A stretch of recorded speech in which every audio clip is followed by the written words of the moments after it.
Universal logic میں خوش آمدید۔ یہاں ہم کائنات کے قوانین، سائنس کے اصول اور منطق پر مبنی حقائق کو سادہ اور واضح انداز میں بیان کرتے ہیں۔ علم کے اس سفر میں ہمارے ساتھ جڑنے کے لیے چینل کو سبسکرائب کریں۔ یہ واقعی ایک بہت ہی دلچسپ سفر ہونے والا ہے کیونکہ آج کا موضوع ہی کچھ ایسا ہے۔ بالکل۔ تو آج ہم ایک نہایت دلچسپ اور حیران کن کتاب پر بات کریں گے، The Man Who Missed His Wife for a Hat، Oliver Sacks۔ ہاں، اور یہ کتاب یہ کوئی عام کہانیوں کی کتاب نہیں ہے۔ یہ کتاب نیورولوجی یعنی اعصابی سائنس کے بالکل حقیقی کیسز پر مبنی ہے۔ صحیح، اور اس گہرے جائزے کا مقصد ہی یہ ہے کہ ہم سمجھ سکیں کہ انسان کے دماغ اور اس کی شناخت یعنی جو اس کی آئیڈینٹی ہے، اس کے درمیان کتنا گہرا تعلق ہے۔ بالکل، اور کتاب میں موجود ہر کیس ایک بالکل نئی دنیا کو ظاہر کرتا ہے، ایک ایسی دنیا جس کا ہم عام لوگ تصور بھی نہیں کر سکتے۔ عجیب مگر نہایت واضح انداز میں ہمارے سامنے رکھتے ہیں۔ چلیں اس بات کی گہرائی میں اترتے ہیں۔ ذرا تصور کریں کہ کوئی شخص اپنی بیوی کے پاس بیٹھا ہے اور جب اسے وہاں سے اٹھ کر جانا ہوتا ہے تو وہ اچانک اپنی بیوی کے سر کو پکڑتا ہے اور اسے اٹھا کر اپنے سر پر پہننے کی کوشش کرتا ہے۔ بس بالکل یہ سمجھ کر کہ وہ ایک ہیٹ یعنی ٹوپی ہے۔ ہاں، یہ سن کر تو ایسے لگتا ہے جیسے کوئی مزاحیہ فلم کا سین ہو، ہے نا، یا کوئی پاگل پن۔ بالکل، لیکن حقیقت میں ایسا نہیں ہے۔ یہ دماغ کا ایک ایسا پیچیدہ شارٹ سرکٹ ہے جو ہماری روزمرہ کی حقیقت پر ایک بہت بڑا سوالیہ نشان لگا دیتا ہے۔ ہم عام طور پر اپنی آنکھوں سے دیکھنے، چیزوں کو پہچاننے اور اپنی یادوں کو برقرار رکھنے کی صلاحیت کو کس قدر معمولی سمجھتے ہیں۔ ایک چہرہ سامنے آتا ہے اور ہم فوراً جان لیتے ہیں کہ وہ کون ہے۔ صحیح، یہ ہمارے لیے اتنا خودکار عمل ہے کہ ہم اس پر سوچتے بھی نہیں۔ لیکن کیا ہو اگر آنکھیں بالکل ٹھیک ہوں، وہ روشنی، رنگ اور لکیریں بالکل واضح دیکھ رہی ہوں، مگر دماغ ان چیزوں کو ایک معنی دینے سے یعنی انہیں پہچاننے سے انکار کر دے؟ یہ ایک بہت ہی بنیادی اور اگر سوچا جائے تو کافی خوفناک سوال ہے۔ عام طور پر جب کسی طبی مسئلے کی بات ہوتی ہے تو ذہن فوراً کسی عضو کی خرابی کی طرف جاتا ہے، جیسے بینائی کمزور ہونا یا موتیا ہو جانا۔ ہاں، عام طور پر لوگ یہی سوچیں گے کہ شاید آنکھوں کا مسئلہ ہے۔ بالکل، لیکن ڈاکٹر پیول، جنہیں کتاب میں ڈاکٹر پی کے نام سے پکارا گیا ہے، ان کا کیس ہمیں بتاتا ہے کہ دیکھنا صرف آنکھوں کا کام نہیں ہے، بلکہ اصل میں دیکھنا اور چیزوں کو پہچاننا یہ دماغ کا کام ہے۔ اچھا، تو یہ ڈاکٹر پی اصل میں تھے کون؟ ڈاکٹر پی ایک انتہائی قابل موسیقار تھے، ایک شاندار گلوکار اور ایک مقامی میوزک اسکول میں بہت مشہور استاد تھے۔ اور حیرت کی بات یہ ہے کہ ان کی بینائی ظاہری طور پر بالکل ٹھیک تھی۔ ان کی آنکھوں میں کوئی نقص نہیں تھا؟ کوئی نقص نہیں۔ اگر زمین پر ایک چھوٹی سی پن بھی پڑی ہوتی نا تو وہ اسے بآسانی دیکھ سکتے تھے، لیکن ان کا دماغ ویژول ایگنوشیا نامی ایک پیچیدہ اعصابی کیفیت کا شکار ہو چکا تھا۔ ویژول ایگنوشیا؟ اس بیماری میں اصل میں ہوتا کیا ہے؟ اس بیماری میں انسان کی آنکھیں، جو کہ ایک طرح سے کیمرے کی طرح ہیں، وہ تو سلامت رہتی ہیں، وہ تصویر کھینچ کر دماغ کو بالکل ٹھیک بھیجتی ہیں، لیکن دماغ کا وہ پروسیسر جو اس تصویر کا تجزیہ کر کے اسے ایک نام یا معنی دیتا ہے، وہ کام کرنا چھوڑ دیتا ہے۔ ایک منٹ رکیں، میں یہ سمجھنے کی کوشش کر رہی ہوں کہ اگر اس کی آنکھیں ٹھیک تھیں اور وہ پن جیسی چھوٹی چیز کو بھی دیکھ سکتا تھا تو پھر خرابی اصل میں کس سطح پر ہو رہی تھی؟ میرا مطلب ہے کہ روشنی آنکھ میں جا رہی ہے، ریٹینا پر تصویر بھی بن رہی ہے، تو پھر دماغ اسے دیکھ کیوں نہیں پا رہا؟ یہ بہت اہم سوال ہے اور یہی اس کیس کی اصل سائنس ہے۔ دیکھیں، ہمارے دماغ میں بصری معلومات یعنی ویژول انفارمیشن کو پروسیس کرنے کے دو مختلف راستے یا کہہ لیں کہ سٹریمز ہوتی ہیں۔ اچھا؟ جی، ایک راستہ یہ بتاتا ہے کہ یہ چیز کہاں ہے یعنی اسپیشل اویئرنیس، اور دوسرا راستہ یہ بتاتا ہے کہ یہ چیز کیا ہے یعنی آبجیکٹ آئیڈینٹیفیکیشن۔ ڈاکٹر پی کا وہ حصہ بالکل ٹھیک کام کر رہا تھا جو بتاتا ہے کہ چیز کہاں ہے۔ یعنی وہ چلتے پھرتے چیزوں سے نہیں ٹکراتے تھے؟ بالکل نہیں ٹکراتے تھے، ان کی نقل و حرکت بالکل نارمل تھی، لیکن ان کا وہ دماغی راستہ جو یہ بتاتا ہے کہ یہ چیز کیا ہے وہ تباہ ہو چکا تھا۔ یعنی وہ چیز کی شکل تو دیکھ رہے تھے، لیکن ان کا دماغ اس شکل کو کسی نام یا حقیقت کے ساتھ جوڑنے میں مکمل طور پر ناکام ہو رہا تھا۔ واو! اور اس کے نتائج کس قدر حیران کن تھے؟ میں جب کتاب میں موجود ان کے کیس کی تفصیلات پڑھ رہی تھی تو سچ میں دنگ رہ گئی۔ ہاں، وہ سڑک پر چلتے ہوئے اکثر واٹر ہائیڈرنٹس اور پارکنگ میٹرز کے سر پر پیار سے ہاتھ پھیرنے لگتے تھے۔ ارے یہ سمجھ کر کہ وہ چھوٹے بچے ہیں۔ بالکل، وہ انہیں بچے سمجھتے تھے اور فرنیچر پر بنے ہوئے لکڑی کے گول ابھاروں سے باتیں کرنے لگتے تھے اور حیران ہوتے تھے کہ وہ جواب کیوں نہیں دے رہے۔ یہ تو بہت عجیب صورتحال ہے۔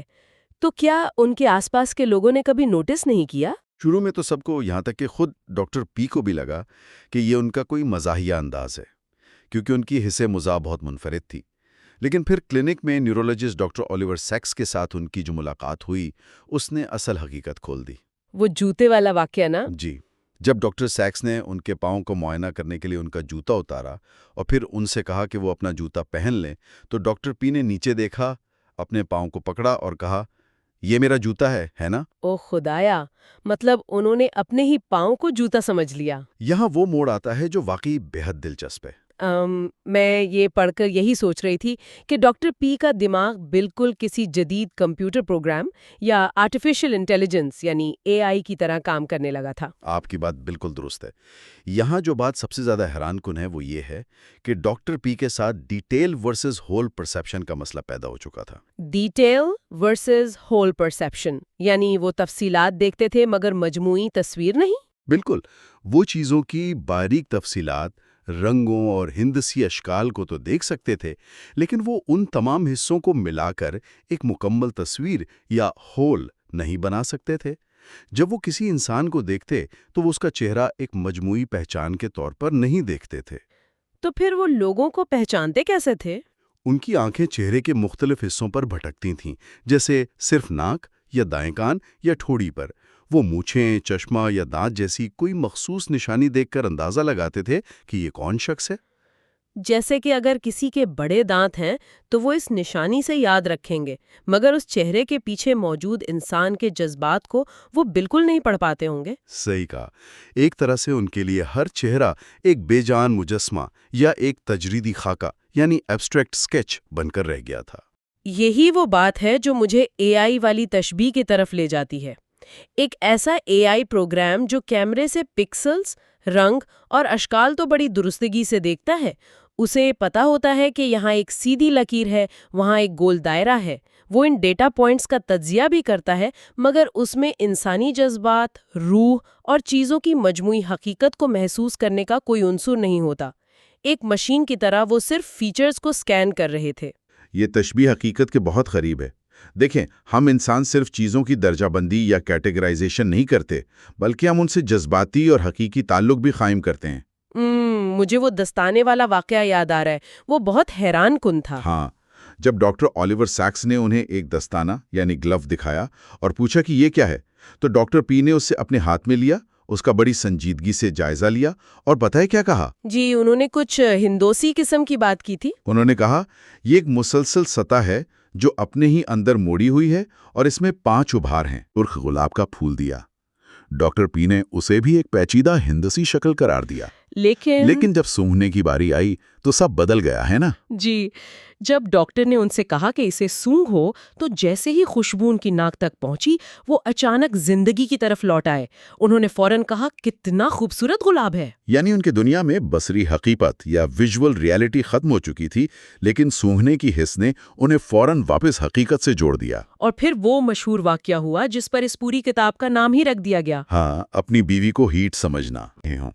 پھر انہوں نے اپنا ہاتھ بڑھایا، اپنی بیوی کے سر کو پکڑا اور اسے اٹھا کر اپنے سر پر رکھنے کی کوشش کی۔ انہوں نے واقعی اپنی بیوی کو اپنا ہیٹ سمجھ لیا تھا۔ لیکن اگر ہم اس واقعے کے پیچھے چھپی اصل وجہ کو سمجھیں تو یہ صرف ایک معمولی غلط فہمی یا بینائی کی خرابی نہیں تھی نا؟ نہیں، بالکل نہیں۔ اس کی بنیادی وجہ یہ تھی کہ ڈاکٹر پی کے دماغ سے وہ صلاحیت مکمل طور پر چھن چکی تھی جو انسانوں کو جذباتی اور حقیقی یعنی کانکریٹ طور پر دیکھنے میں مدد دیتی تھی۔ تو ان کے لیے ان کی بیوی کا چہرہ ایک پیار کرنے والے انسان کا چہرہ نہیں رہا تھا، بلکہ وہ محض چند زاویوں کا مجموعہ تھا۔ صحیح، وہ انسان کے پیچھے چھپی شخصیت اس کے پرسونا کو دیکھنے کے قابل نہیں رہے تھے۔ ان کے دماغ میں زندہ اور بے جان چیزوں کے درمیان کا فرق مٹ چکا تھا۔ وہ صرف مجرد یعنی ایبسٹریکٹ پہچان کے قیدی بن چکے تھے۔ تو پھر وہ اپنی زندگی گزار کیسے رہے تھے؟ اتنا بڑا نقص ہو تو انسان تو کچھ بھی نہ کر سکے۔ ان کی زندگی کا واحد سہارا اب صرف موسیقی تھا۔ وہ کپڑے پہنتے، کھاتے اور نہاتے وقت ایک خاص موسیقی گنگناتے رہتے تھے جسے وہ اپنی باڈی میوزک کہتے تھے۔ اور اگر وہ موسیقی کسی وجہ سے رک جاتی تو کیا ہوتا؟ اگر وہ موسیقی کسی وجہ سے ٹوٹ جاتی تو وہ بالکل رک جاتے، فریز ہو جاتے اور اپنا کام بھول جاتے۔ موسیقی ہی وہ واحد چیز تھی جو ان کی بکھری ہوئی دنیا کو ایک ترتیب میں جوڑے ہوئے تھی۔ یہ سب کتنا دل کو چھو لینے والا ہے۔ خیر، اب ڈاکٹر پی کے کیس کو بنیاد بناتے ہوئے اس گفتگو کو ایک قدم اور آگے بڑھاتے ہیں۔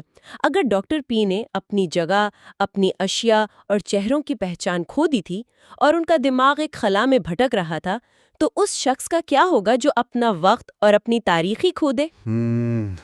آپ کا اشارہ جیمی کی طرف ہے؟ بالکل، ایک ایسا انسان جس کی یادوں کی گھڑی ایک خاص لمحے پر جا کر رک جائے۔ یہ ہمیں کتاب کے دوسرے چیپٹر کی طرف لے جاتا ہے جو دی لاسٹ میرینر یعنی ایک کھوئے ہوئے ملاح کی کہانی ہے۔ یہ جیمی جی کا کیس ہے جو میموری لاس یا یادداشت کے کھو جانے کا ایک انتہائی دل دہلا دینے والا واقعہ ہے۔ یہ جیمی جی کون تھے اور ان کے ساتھ کیا ہوا تھا؟ میں اس بارے میں مزید جاننے کے لیے بہت متجسس تھی۔ جیمی جی کو جب 1975 میں نیو یارک کے ایک ہسپتال میں لایا گیا تو ان کی عمر 49 سال تھی۔ وہ ظاہری طور پر بالکل صحت مند، خوش اخلاق اور ذہین انسان تھے۔ معائنے کے دوران انہوں نے ڈاکٹر کو اپنے بچپن، اسکول اور امریکن بحریہ میں اپنی ملازمت کے بارے میں سب کچھ بالکل تفصیل سے بتایا۔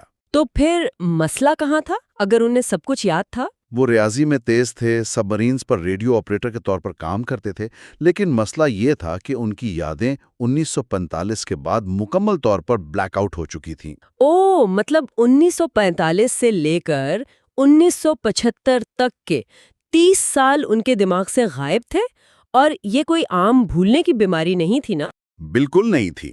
جب وہ اپنی کہانیاں سنا رہے تھے تو انہوں نے اچانک اپنے جملوں میں ماضی کے بجائے حال کا صیغہ استعمال کرنا شروع کر دیا۔ وہ ایسے بات کر رہے تھے جیسے جنگ عظیم دوم ابھی ابھی ختم ہوئی ہو۔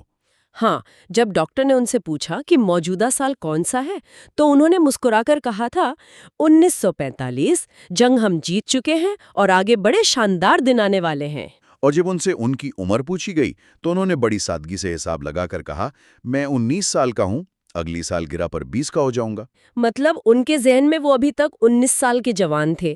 یہ کیفیت پیدا کیسے ہوئی؟ اس کیفیت کو سمجھنے کے لیے ہمیں دماغ کے اس میکانزم کو دیکھنا ہوگا کہ یادیں بنتی کیسے ہیں۔ دماغ میں یادداشت کا نظام ایک مسلسل چلنے والے ٹیپ ریکارڈر کی طرح ہوتا ہے۔ ایک شارٹ ٹرم میموری ہوتی ہے اور ایک لانگ ٹرم میموری۔ صحیح۔ جمی جس کیفیت کا شکار تھے اسے طبی زبان میں کورساکوف سنڈروم کہا جاتا ہے۔ یہ بیماری اکثر الکحل یعنی شراب کے حد سے زیادہ اور طویل استعمال کی وجہ سے پیدا ہونے والی نیوٹریشنل کمی کا نتیجہ ہوتی ہے۔ اور اس سے دماغ کا کون سا حصہ متاثر ہوتا ہے؟ اس بیماری میں دماغ کے ایک انتہائی چھوٹے مگر اہم حصے جسے میملری باڈیز کہتے ہیں تباہ ہو جاتے ہیں۔ یہ حصے ہپو کیمپس کے ساتھ مل کر کام کرتے ہیں اور نئی معلومات کو شارٹ ٹرم سے لانگ ٹرم میموری میں منتقل کرنے کے ذمہ دار ہیں۔ اچھا، تو چونکہ جمی کے دماغ کا یہ کہہ لیں کہ سیو بٹن تباہ ہو چکا تھا، اس لیے ان کا دماغ اب کوئی بھی نئی یادداشت اپنے اندر محفوظ نہیں کر پا رہا تھا۔ بالکل، وہ ایک ایسی دنیا میں جی رہے تھے جو ہر چند لمحوں بعد مٹ کر دوبارہ شروع ہو جاتی تھی۔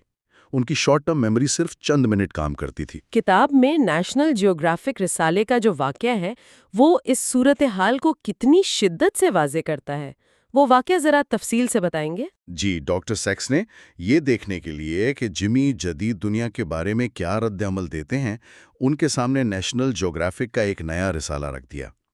جمی اس رسالے کے صفحات پلٹنے لگے اور پھر ان کی نظر چاند والی تصویر پر پڑی۔ ہاں، ان کی نظر ایک تصویر پر پڑی جس میں چاند کی سطح سے زمین کو دکھایا گیا تھا، اور ساتھ ہی ایک اور تصویر میں جدید ایئرکرافٹ کیریئر تھا۔ جمی اسے دیکھ کر شدید حیران رہ گئے۔ ان کا ذہن جو 1945 کی ٹیکنالوجی پر رکا ہوا تھا، اس کے لیے یہ سب ناقابل فہم تھا۔ ظاہر ہے 1945 میں تو انسان چاند پر نہیں گیا تھا۔ وہ بولے کہ یہ کیسی سائنس فکشن ہے، کیمرہ چاند پر کیسے جا سکتا ہے؟ لیکن سب سے تکلیف دہ بات یہ تھی کہ جب ڈاکٹر نے ان کی توجہ رسالے سے ہٹا کر کسی اور طرف کی اور چند منٹ بعد دوبارہ اس رسالے کے بارے میں پوچھا تو جمی مکمل طور پر بھول چکے تھے کہ انہوں نے ابھی کیا دیکھا تھا۔ مطلب ان کی وہ حیرت بھی مٹ چکی تھی، وہ سب غائب ہو گیا؟ بالکل غائب۔ لیکن پھر ایک ایسا لمحہ بھی آیا جہاں ایک عام سا طبی معائنہ ایک گہرے نفسیاتی صدمے میں بدل گیا۔ آپ آئینے والے واقعے کی بات کر رہے نا؟ وہ واقعی رونگٹے کھڑے کر دینے والا تھا۔ جی، جب ڈاکٹر آلیور سیکس نے جیمی کے سامنے ایک آئینہ رکھ دیا اور کہا کہ اس میں دیکھ کر بتاؤ کیا یہ کوئی 19 سالہ نوجوان نظر آ رہا ہے؟ وہ لمحہ یقیناً کسی بھی انسان کے لیے انتہائی تباہ کن ہوگا، اپنے وجود کی حقیقت کو یوں بکھرتے دیکھنا۔ جیمی، جو ذہن کے اندر خود کو ایک 19 سالہ نوجوان سمجھ رہا تھا، اس نے جب آئینے میں اپنے آپ کو ایک 49 سالہ ادھیڑ عمر سفید بالوں والے شخص کو دیکھا تو اس کے چہرے کا رنگ بالکل اڑ گیا۔ اوہ، میں تصور کر سکتی ہوں کہ وہ کس قدر ڈر گئے ہوں گے۔ وہ خوف سے کانپنے لگا اور چیخ کر بولا، یہ کیا ہو رہا ہے؟ کیا میں پاگل ہو گیا ہوں؟ کیا یہ کوئی ڈراؤنا خواب ہے؟ وہ ایک ایسا لمحہ تھا جہاں حقیقت ایک ہتھوڑے کی طرح ان کے دماغ پر لگی تھی۔ ڈاکٹر سیکس کو فوراً احساس ہوا کہ یہ ان کی بہت بڑی غلطی تھی، کیونکہ اس سچائی کا بوجھ جیمی کا دماغ اٹھا ہی نہیں سکتا تھا۔ لیکن پھر اس کے فوراً بعد جو ہوا وہ انسان کو واقعی حیرت میں ڈال دیتا ہے۔ ڈاکٹر نے جلدی سے آئینہ ہٹا دیا اور جیمی کو کھڑکی کی طرف لے گئے جہاں باہر کچھ بچے بیس بال کھیل رہے تھے، ہے نا؟ بالکل۔ جیمی کی توجہ جیسے ہی بٹی اس کے چہرے پر دوبارہ سکون آ گیا۔ ڈاکٹر صرف 2 منٹ کے لیے کمرے سے باہر گئے اور جب واپس آئے تو جیمی نے بالکل ایک اجنبی کی طرح مسکرا کر ان کا استقبال کیا۔ اور بولے، ہیلو ڈاکٹر، کتنی پیاری صبح ہے، کیا میں اس کرسی پر بیٹھ سکتا ہوں؟ جی، جیمی پچھلے 2 منٹ کا وہ خوفناک صدمہ، وہ آئینہ اور یہاں تک کہ ڈاکٹر کو بھی پہچاننا سب کچھ بھول چکا تھا۔ وہ دوبارہ 1945 کے اس نوجوان کے موڈ میں آ چکا تھا جو ابھی نیوی سے واپس آیا ہو۔ تو اس سب کا اصل مطلب کیا ہے؟ یہ وہ سوال ہے جو انسان کو رک کر سوچنے پر مجبور کر دیتا ہے۔ آپ کس حوالے سے پوچھ رہی ہیں؟ میرا مطلب ہے، اگر ایک انسان کی یادداشت مکمل طور پر مٹ جائے، اگر اس کے پاس اپنا کوئی حال یا مستقبل نہ رہے اور وہ ہر 2 منٹ بعد ایک نئی دنیا میں آنکھ کھولے، تو کیا اس کی شناخت، اس کی آئیڈینٹی اور اس کی روح بھی ختم ہو جاتی ہے؟ یہ ایک بہت ہی گہرا سوال ہے۔ کیا انسان محض اپنی یادوں کا، اپنے ڈیٹا کا ایک مجموعہ ہے؟ کیونکہ بظاہر تو ایسا لگتا ہے کہ جیمی جی محض ایک لمحے میں جینے والے انسان بن گئے تھے جن کا وجود بس ہوا میں لٹک رہا تھا۔ اگر ہم اس بات کو وسیع تر تناظر میں دیکھیں تو یہ سوال صرف نیورولوجی یا سائنس کا نہیں رہتا، بلکہ یہ فلسفے اور انسانی روح کی گہرائی تک جاتا ہے۔ شروع میں ہسپتال کی تمام نرسیں، دوسرے ڈاکٹرز اور خود ڈاکٹر سیکس بھی یہی سمجھتے تھے کہ جیمی اندر سے بالکل خالی ہو چکے ہیں، کہ ان کی روح ختم ہو چکی ہے۔ ہاں، کہ وہ ایک ایسی دنیا میں جی رہے تھے جو سطحی اور بے معنی تھی۔ لیکن کتاب میں ایک بہت ہی خوبصورت اور گہرا مشاہدہ موجود ہے جو اس پوری سوچ کو بدل دیتا ہے۔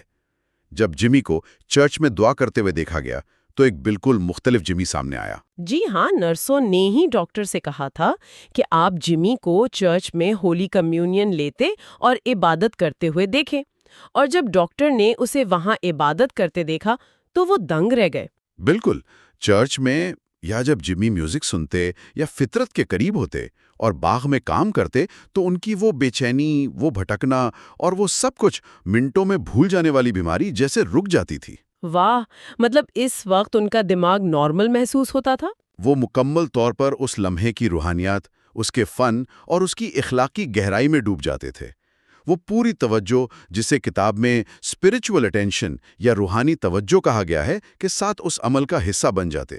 وہاں کوئی بھولنے کی بیماری آڑے نہیں آتی تھی۔ تو ہم کہہ سکتے ہیں کہ وہاں ان کی روح اور ان کا وجود ان کی ٹوٹی ہوئی یادداشت سے بلند ہو کر ایک وحدت میں آ جاتے تھے۔ 100% یہ ثابت کرتا ہے کہ انسان صرف یادوں کا ایک کمپیوٹر ہارڈ ڈرائیو نہیں ہے۔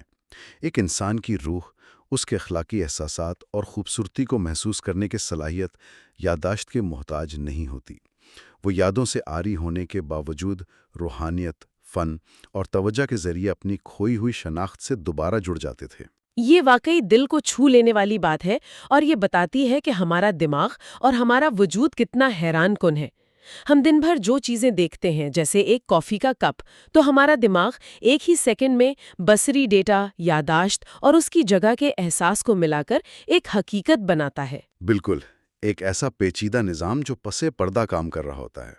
اس ساری گفتگو کا اگر ہم خلاصہ نکالیں تو یہ واضح ہوتا ہے کہ ہماری شناخت صرف ان چیزوں کا نام نہیں ہے جنہیں ہم آنکھوں سے دیکھتے ہیں، یا ان یادوں کا نام نہیں ہے جو ہم نے دماغ کے کسی خانے میں محفوظ کر رکھی ہیں۔ جی، جب ڈاکٹر پی کی طرح ہماری بصری پہچان ٹوٹتی ہے تو ہم چیزوں کی روح کو دیکھنا چھوڑ دیتے ہیں اور انسانوں کو بھی بے جان اشکال سمجھنے لگتے ہیں۔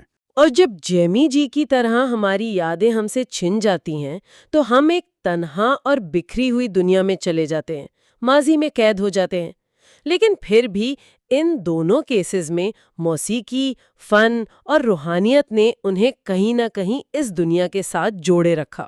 اور یہی وہ نقطہ ہے جو مجبور کرتا ہے کہ انسانی دماغ اور روح کو صرف ایک کیمیائی مشین کے طور پر نہ دیکھا جائے۔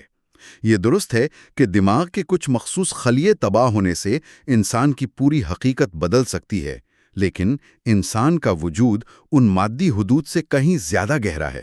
تو جانے سے پہلے سننے والوں کے لیے ایک سوال چھوڑتے ہیں۔ اگر ہمارے دماغ کا ایک چھوٹا سا حصہ خراب ہونے سے ہماری پوری پہچان، ہمارے رشتے اور ہماری حقیقت بدل سکتی ہے، تو دراصل وہ کون سی چیز ہے جسے کوئی اپنا حقیقی وجود کہتا ہے؟ بہت گہری سوچ ہے۔ کیا وجود صرف کیمیائی مادوں اور نیورونز کا کھیل ہے، یا ان مادی حدود سے ماورا کوئی اور طاقت بھی ہے جو انسان کو انسان بناتی ہے؟ اس پر ضرور غور کیجیے گا۔ اگلے حصے میں ہم مزید کیسز دیکھیں گے جہاں جسم کے احساس اور حقیقت کی پہچان متاثر ہوتی ہے۔ یہ حصہ 2 ہے۔ بالکل، اور آج کا یہ حصہ میرے خیال میں بہت ہی دلچسپ ہونے والا ہے۔ ہاں، میں بھی یہی سوچ رہی تھی۔ تو تصور کریں، اگر ہم ایک لمحے کے لیے سوچیں کہ کوئی صبح سو کر اٹھے اور اس کا جسم بالکل ٹھیک ہو، ہڈیاں سلامت ہوں، پٹھے پوری طاقت میں ہوں۔ ہاں، کوئی بیماری بھی نہ ہو۔ بالکل، لیکن اس کا دماغ اچانک یہ بھول جائے کہ اس کے ہاتھ اور پیر کہاں ہیں۔ اوہ، یہ تو واقعی ایک ڈراؤنا خواب لگ رہا ہے۔ مطلب چلنے کے لیے انسان کو اپنے ہی قدموں کو مسلسل آنکھوں سے دیکھنا پڑے، اور اگر وہ ایک لمحے کے لیے بھی نظر ہٹائے تو وہ دھڑام سے زمین پر گر جائے۔ یعنی جیسے جسم کا سارا کنٹرول ہی غائب ہو گیا ہو۔ ہاں، یہ کوئی کسی سائنس فکشن فلم کا سین نہیں ہے، بلکہ آج کے اس تفصیلی جائزے میں ہم جن حقائق پر بات کرنے والے ہیں وہ اس سے بھی زیادہ حیران کن ہیں، اور تھوڑے سے خوفناک بھی۔ بالکل۔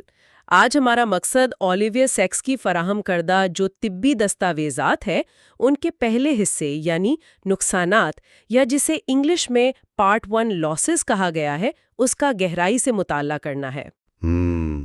اولیور سیکس کے کیسز ہمیشہ سے ہی نیورولوجی کی دنیا میں ایک الگ مقام رکھتے ہیں۔ بالکل صحیح کہا۔ تو اس حصے میں ہم 3 مخصوص ابواب پر بات کریں گے۔ چیپٹر 3 جس کا نام ہے The Disembodied Lady، chapter 4 The Man Who Fell Out of Bed، اور چیپٹر 5 Hands۔ تو ہمارا بنیادی ایجنڈا کیا ہوگا آج؟ ہمارا مشن یہ سمجھنا ہے کہ ہمارا دماغ اور ہمارا جسم آپس میں کس طرح جڑے ہوئے ہیں، اور ہماری جو شناخت ہے، ہمارا جو میں ہونے کا احساس ہے، اس کا ہمارے اس گوشت پوست کے جسم سے کیا تعلق ہے۔ اور سب سے اہم بات کہ ہمارا دماغ حقیقت کو کیسے محسوس کرتا ہے، پرسیپشن اور ریالٹی کا فرق۔ ہاں، وہ پرسیپشن اور ریالٹی والا اینگل بہت ضروری ہے، کیونکہ یہ کوئی افسانے نہیں ہے، یہ حقیقی میڈیکل کیسز ہیں۔ تو چلیں سیدھا اس میں چلتے ہیں۔ چلیں شروع کرتے ہیں۔ میں تو یہ کہوں گا کہ ہم روزمرہ کی زندگی میں اپنے جسم کی موجودگی کو بالکل ایک بہت ہی عام سی بات سمجھتے ہیں۔ ہاں، مطلب کون سوچتا ہے کہ چلتے ہوئے پیر کہاں جا رہے ہیں؟ ہم تو بس چلتے ہیں۔ بالکل، ہم چلتے ہیں، سیڑھیاں چڑھتے ہیں، چائے کا کپ اٹھاتے ہیں، اور کبھی شعوری طور پر یہ نہیں سوچتے کہ یہ سب کتنی خاموشی سے اور خودکار طریقے سے ہو رہا ہے۔ صحیح۔ لیکن اولیور سیکس کے یہ طبی کیسز ہمیں دکھاتے ہیں کہ جب دماغ اور جسم کا یہ جو خاموش رابطہ ہے نا، یہ جو ایک تاریکی میں ہونے والی بات چیت ہے، یہ ٹوٹتی ہے تو کیسی صورتحال پیدا ہوتی ہے۔ اور یہی بات ہمیں چیپٹر 3 کے پہلے کیس یعنی کرسٹینا کے کیس میں نظر آتی ہے، جسے دی ڈس ایمباڈیڈ لیڈی یعنی جسم کے احساس سے محروم خاتون کہا گیا ہے۔ ہاں، کرسٹینا کا کیس نیورولوجی کی تاریخ میں واقعی بہت کلاسک مانا جاتا ہے۔ ہاں، تو کرسٹینا کی کہانی کچھ یوں ہے کہ اس کی عمر 27 سال تھی اور وہ ایک انتہائی صحت مند، متحرک اور جوان خاتون تھی۔ یعنی اسے پہلے سے کوئی اعصابی یا دماغی مسئلہ نہیں تھا؟ کوئی مسئلہ نہیں تھا۔ اسے محض پکتے کی پتھری یعنی گال سٹونز کے ایک عام سے آپریشن کے لیے اسپتال لایا گیا تھا اور سرجری سے پہلے احتیاط کے طور پر اسے کچھ اینٹی بائیوٹکس دی گئیں۔ جو کہ ایک روٹین کا طریقہ کار ہے۔ بالکل روٹین کا معاملہ تھا، لیکن سرجری سے ایک رات پہلے اس نے ایک بہت ہی عجیب اور خوفناک خواب دیکھا۔ اچھا، کیا خواب تھا وہ؟ اس نے خواب میں دیکھا کہ وہ اپنے پیروں پر کھڑی نہیں ہو پا رہی، اس کے ہاتھ اس کے کنٹرول میں نہیں ہیں، اور وہ جو کچھ بھی پکڑنے کی کوشش کرتی ہے وہ اس کے ہاتھ سے گر جاتا ہے۔ اور اکثر ایسے خواب ہمیں آتے ہیں جب ہم سو رہے ہوں اور ہاتھ پاؤں سن ہو جائیں، لیکن یہاں مسئلہ کچھ اور تھا۔ اگلی صبح یہ خواب ایک بھیانک حقیقت بن چکا تھا۔ وہ واقعی بیٹھنے کے قابل نہیں رہی تھی۔ کیا بات کر رہی ہیں؟ ہاں، اور اس کے ہاتھ ہوا میں بے قابو ہو کر لہرانے لگے تھے، مطلب وہ کچھ بھی نہیں کر پا رہی تھی۔ یہاں جو بات سب سے حیران کن ہے نا، وہ یہ ہے کہ کرسٹینا کو کوئی فالج نہیں ہوا تھا۔ کیونکہ عام طور پر تو یہی سوچا جاتا ہے کہ اگر کوئی کھڑا نہیں ہو پا رہا ہے تو فالج ہوگا۔ بالکل، ہمارا پہلا خیال یہی ہوتا ہے کہ شاید پٹھے کمزور ہو گئے ہیں یا فالج کا اٹیک ہوا ہے، لیکن کرسٹینا کے پٹھے بالکل ٹھیک تھے۔ اچھا۔ اس کی ہڈیاں سلامت تھیں، اس کا جو موٹر سسٹم ہے یعنی حرکت کرنے کا نظام، وہ بالکل درست کام کر رہا تھا۔ مسئلہ کہیں اور تھا۔ تو پھر مسئلہ تھا کہاں؟ اگر سب ٹھیک تھا تو وہ ہل کیوں نہیں پا رہی تھی؟ دیکھیں، ہمارے جسم کے اندر ایک ایسا پوشیدہ نظام موجود ہے جس کے بارے میں ہم کبھی سوچتے ہی نہیں ہیں۔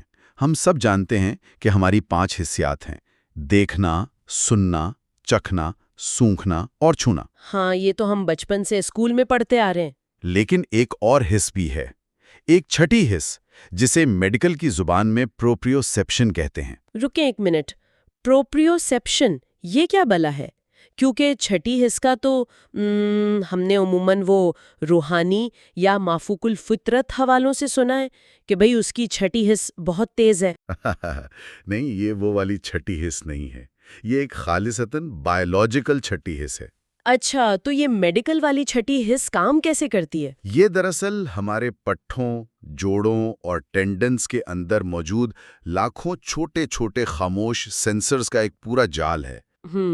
یہ سینسرز ہمارے دماغ کو ہر سیکنڈ کے 1000ویں حصے میں مسلسل یہ بتاتے رہتے ہیں کہ ہمارے جسم کا کون سا حصہ اس وقت کس پوزیشن میں ہے، کس زاویے پر مڑا ہوا ہے اور اس پر کتنا دباؤ ہے۔ یعنی اگر میں آنکھیں بند کر کے بھی اپنی ناک کو انگلی لگانا چاہوں تو میں لگا سکتی ہوں، وہ اسی حس کی بدولت ہے؟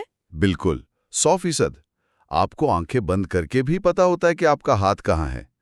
تو کرسٹینا کے کیس میں ہوا یہ کہ ان اینٹی بائیوٹکس کے ایک انتہائی غیر معمولی اور شاذ و نادر ری ایکشن کی وجہ سے انفیکشن ہوا اور اس کی یہ حس مکمل طور پر تباہ ہو گئی۔ او مائی گاڈ!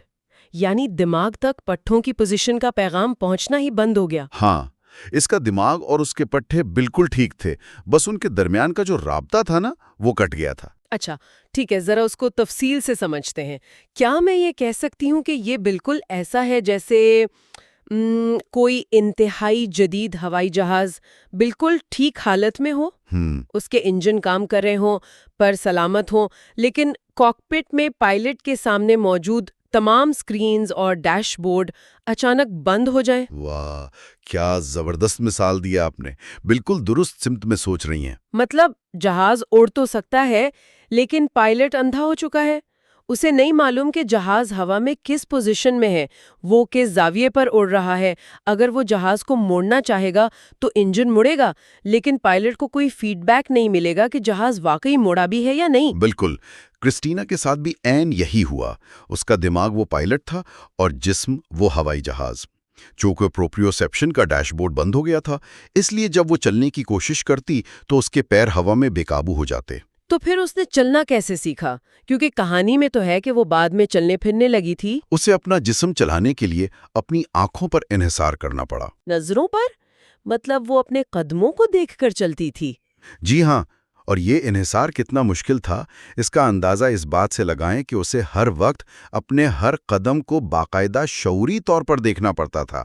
اگر وہ چلتے ہوئے کسی اور طرف دیکھ لیتی تو وہ فوراً گر جاتی ہوگی۔ بالکل دھڑام سے گرتی تھی، کیونکہ اس کے دماغ کو پیروں کا کوئی سگنل ہی نہیں مل رہا ہوتا تھا۔ اسے اپنی نظروں کو اپنے جسم کا مانیٹر بنانا پڑا۔ یہ کتنا تھکا دینے والا کام ہوگا، مطلب ہر وقت یہ دھیان رکھنا کہ میرا ہاتھ کہاں ہے، میرا پیر کہاں ہے۔ بہت زیادہ۔ لیکن اس پورے واقعے میں سب سے زیادہ تکلیف دہ پہلو کوئی جسمانی معذوری نہیں تھی، بلکہ وہ نفسیاتی اور جذباتی کیفیت تھی جو اس نے محسوس کی۔ اس نے کیا محسوس کیا؟ کیونکہ ظاہری طور پر تو وہ چل پھر رہی تھی، چاہے آنکھوں کی مدد سے ہی صحیح۔ کرسٹینا نے ڈاکٹروں کو بتایا کہ اسے ایسا محسوس ہوتا ہے جیسے وہ مر چکی ہے۔ مر چکی ہے؟ ہاں، یا جیسے اسے اس کے جسم سے باہر نکال دیا گیا ہو۔ اس نے ایک بہت ہی گہرا جملہ استعمال کیا تھا۔ اس نے کہا کہ وہ خود کو ایک ایسے مینڈک کی طرح محسوس کرتی ہے جسے اندر سے کھوکھلا کر دیا گیا ہو۔ وہ جو بائیولوجی کے پریکٹیکلز میں مینڈک کو پتھ کرتے ہیں۔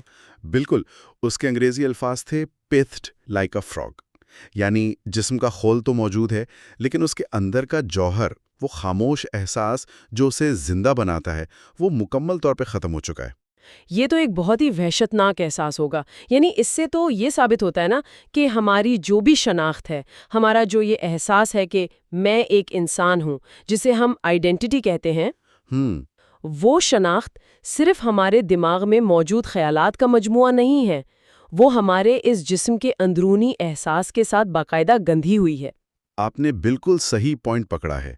ہماری شناخت اور ہمارا جسم کوئی دو الگ چیزیں نہیں ہیں۔ ماہر نفسیات سگمنڈ فرائیڈ نے بھی ایک بار کہا تھا کہ انسان کی جو ایگو ہے نا، وہ بنیادی طور پر ایک جسمانی شناخت ہوتی ہے۔ واہ، کیا بات ہے! کرسٹینا کا عالمیہ یہ تھا کہ وہ آئینے میں خود کو دیکھ سکتی تھی، لیکن اندر سے وہ اپنے جسم کو اپنا نہیں مان پا رہی تھی۔ وہ اپنے ہی جسم میں قید ایک ایسی روح بن گئی تھی جس کا اس مادی خول کے ساتھ کوئی تعلق ہی نہیں بچا تھا۔ یہ تو واقعی ایک دل دہلا دینے والی کیفیت تھی۔ اچھا، یہ تو ایک ایسی صورتحال تھی جہاں کرسٹینا نے اپنے پورے جسم کا اندرونی احساس کھو دیا۔ بالکل۔ لیکن اب ہم ایسے کیس کی طرف بڑھتے ہیں جہاں مریض کا پورا احساس نہیں بلکہ مخصوص اعضاء کو مطلب کسی ایک حصے کو اپنا ماننے کی صلاحیت ہی ختم ہو گئی۔ یہ چیپٹر 4 کا کیس ہے نا، دا مین ہو فیل آؤٹ آف بیڈ، یعنی بستر سے گرنے والا آدمی۔ ہاں، اور یہ کیس مجھے پرسنلی بہت حیران کن لگا، مطلب تھوڑا سا مزاحیہ خیز بھی لگا، حالانکہ ظاہر ہے اس مریض کے لیے تو یہ ایک ڈراؤنا خواب تھا۔ اس کیس کی جو تفصیل ہے وہ واقعی کسی سائیکولوجیکل تھرلر جیسی ہے۔ ہوتا یہ ہے کہ ایک نوجوان مریض اسپتال میں سو کر اٹھتا ہے اور اسے اپنے بستر میں کٹا ہوا، ٹھنڈا اور بالوں والا انسانی پیر ملتا ہے۔ میں تصور کر رہی ہوں کہ میں صبح نیند سے اٹھوں، کمبل ہٹاؤں اور وہاں ایک لاش کا کٹا ہوا پیر پڑا ہو۔ آہا، اس شخص کا ریاکشن کیا تھا؟ اس کا ریاکشن انتہائی وحشت زدہ تھا۔ ظاہر ہے وہ ڈر گیا۔ اسے لگا کہ اسپتال کی نرسوں یا ڈاکٹروں نے نئے سال کی خوشی میں کوئی بےہودہ اور بھیانک مذاق کیا ہے۔ مطلب کسی لاش کا پیر لا کر اس کے بستر میں رکھ دیا ہے؟ ہاں، یہی لگا۔ وہ غصے اور خوف میں اس کٹے ہوئے پیر کو پکڑتا ہے اور پوری طاقت سے بستر سے نیچے فرش پر پھینک دیتا ہے۔ اور پھر وہ حیران کن چیز ہوتی ہے جس کی وجہ سے اس چیپٹر کا نام رکھا گیا ہے۔ بالکل، حیران کن طور پر وہ خود بھی اس پیر کے ساتھ گھسیٹتا ہوا بستر سے نیچے آ گرتا ہے۔ اور وہ نیچے کیوں گرتا ہے؟ کیونکہ وہ کٹا ہوا پیر جسے وہ ایک لاش کا حصہ سمجھ کر پھینک رہا تھا، وہ دراصل اسی کا اپنا بایاں پیر تھا۔ جی ہاں، بالکل اسی کا اپنا پیر تھا۔ یہاں یہ بات بہت ہی دلچسپ ہو جاتی ہے۔ میرا دماغ فوراً سوال اٹھاتا ہے کہ بھئی کوئی شخص اپنے ہی پیر کو کیسے نہیں پہچان سکتا؟ کیا یہ محض پیر کے سن ہونے کا معاملہ تھا؟ نہیں، یہ سن ہونا نہیں تھا۔ کیونکہ تصور کریں آپ صبح اٹھیں اور آپ کو لگے کہ کوئی اجنبی چیز آپ کے جسم کے ساتھ سل دی گئی ہے۔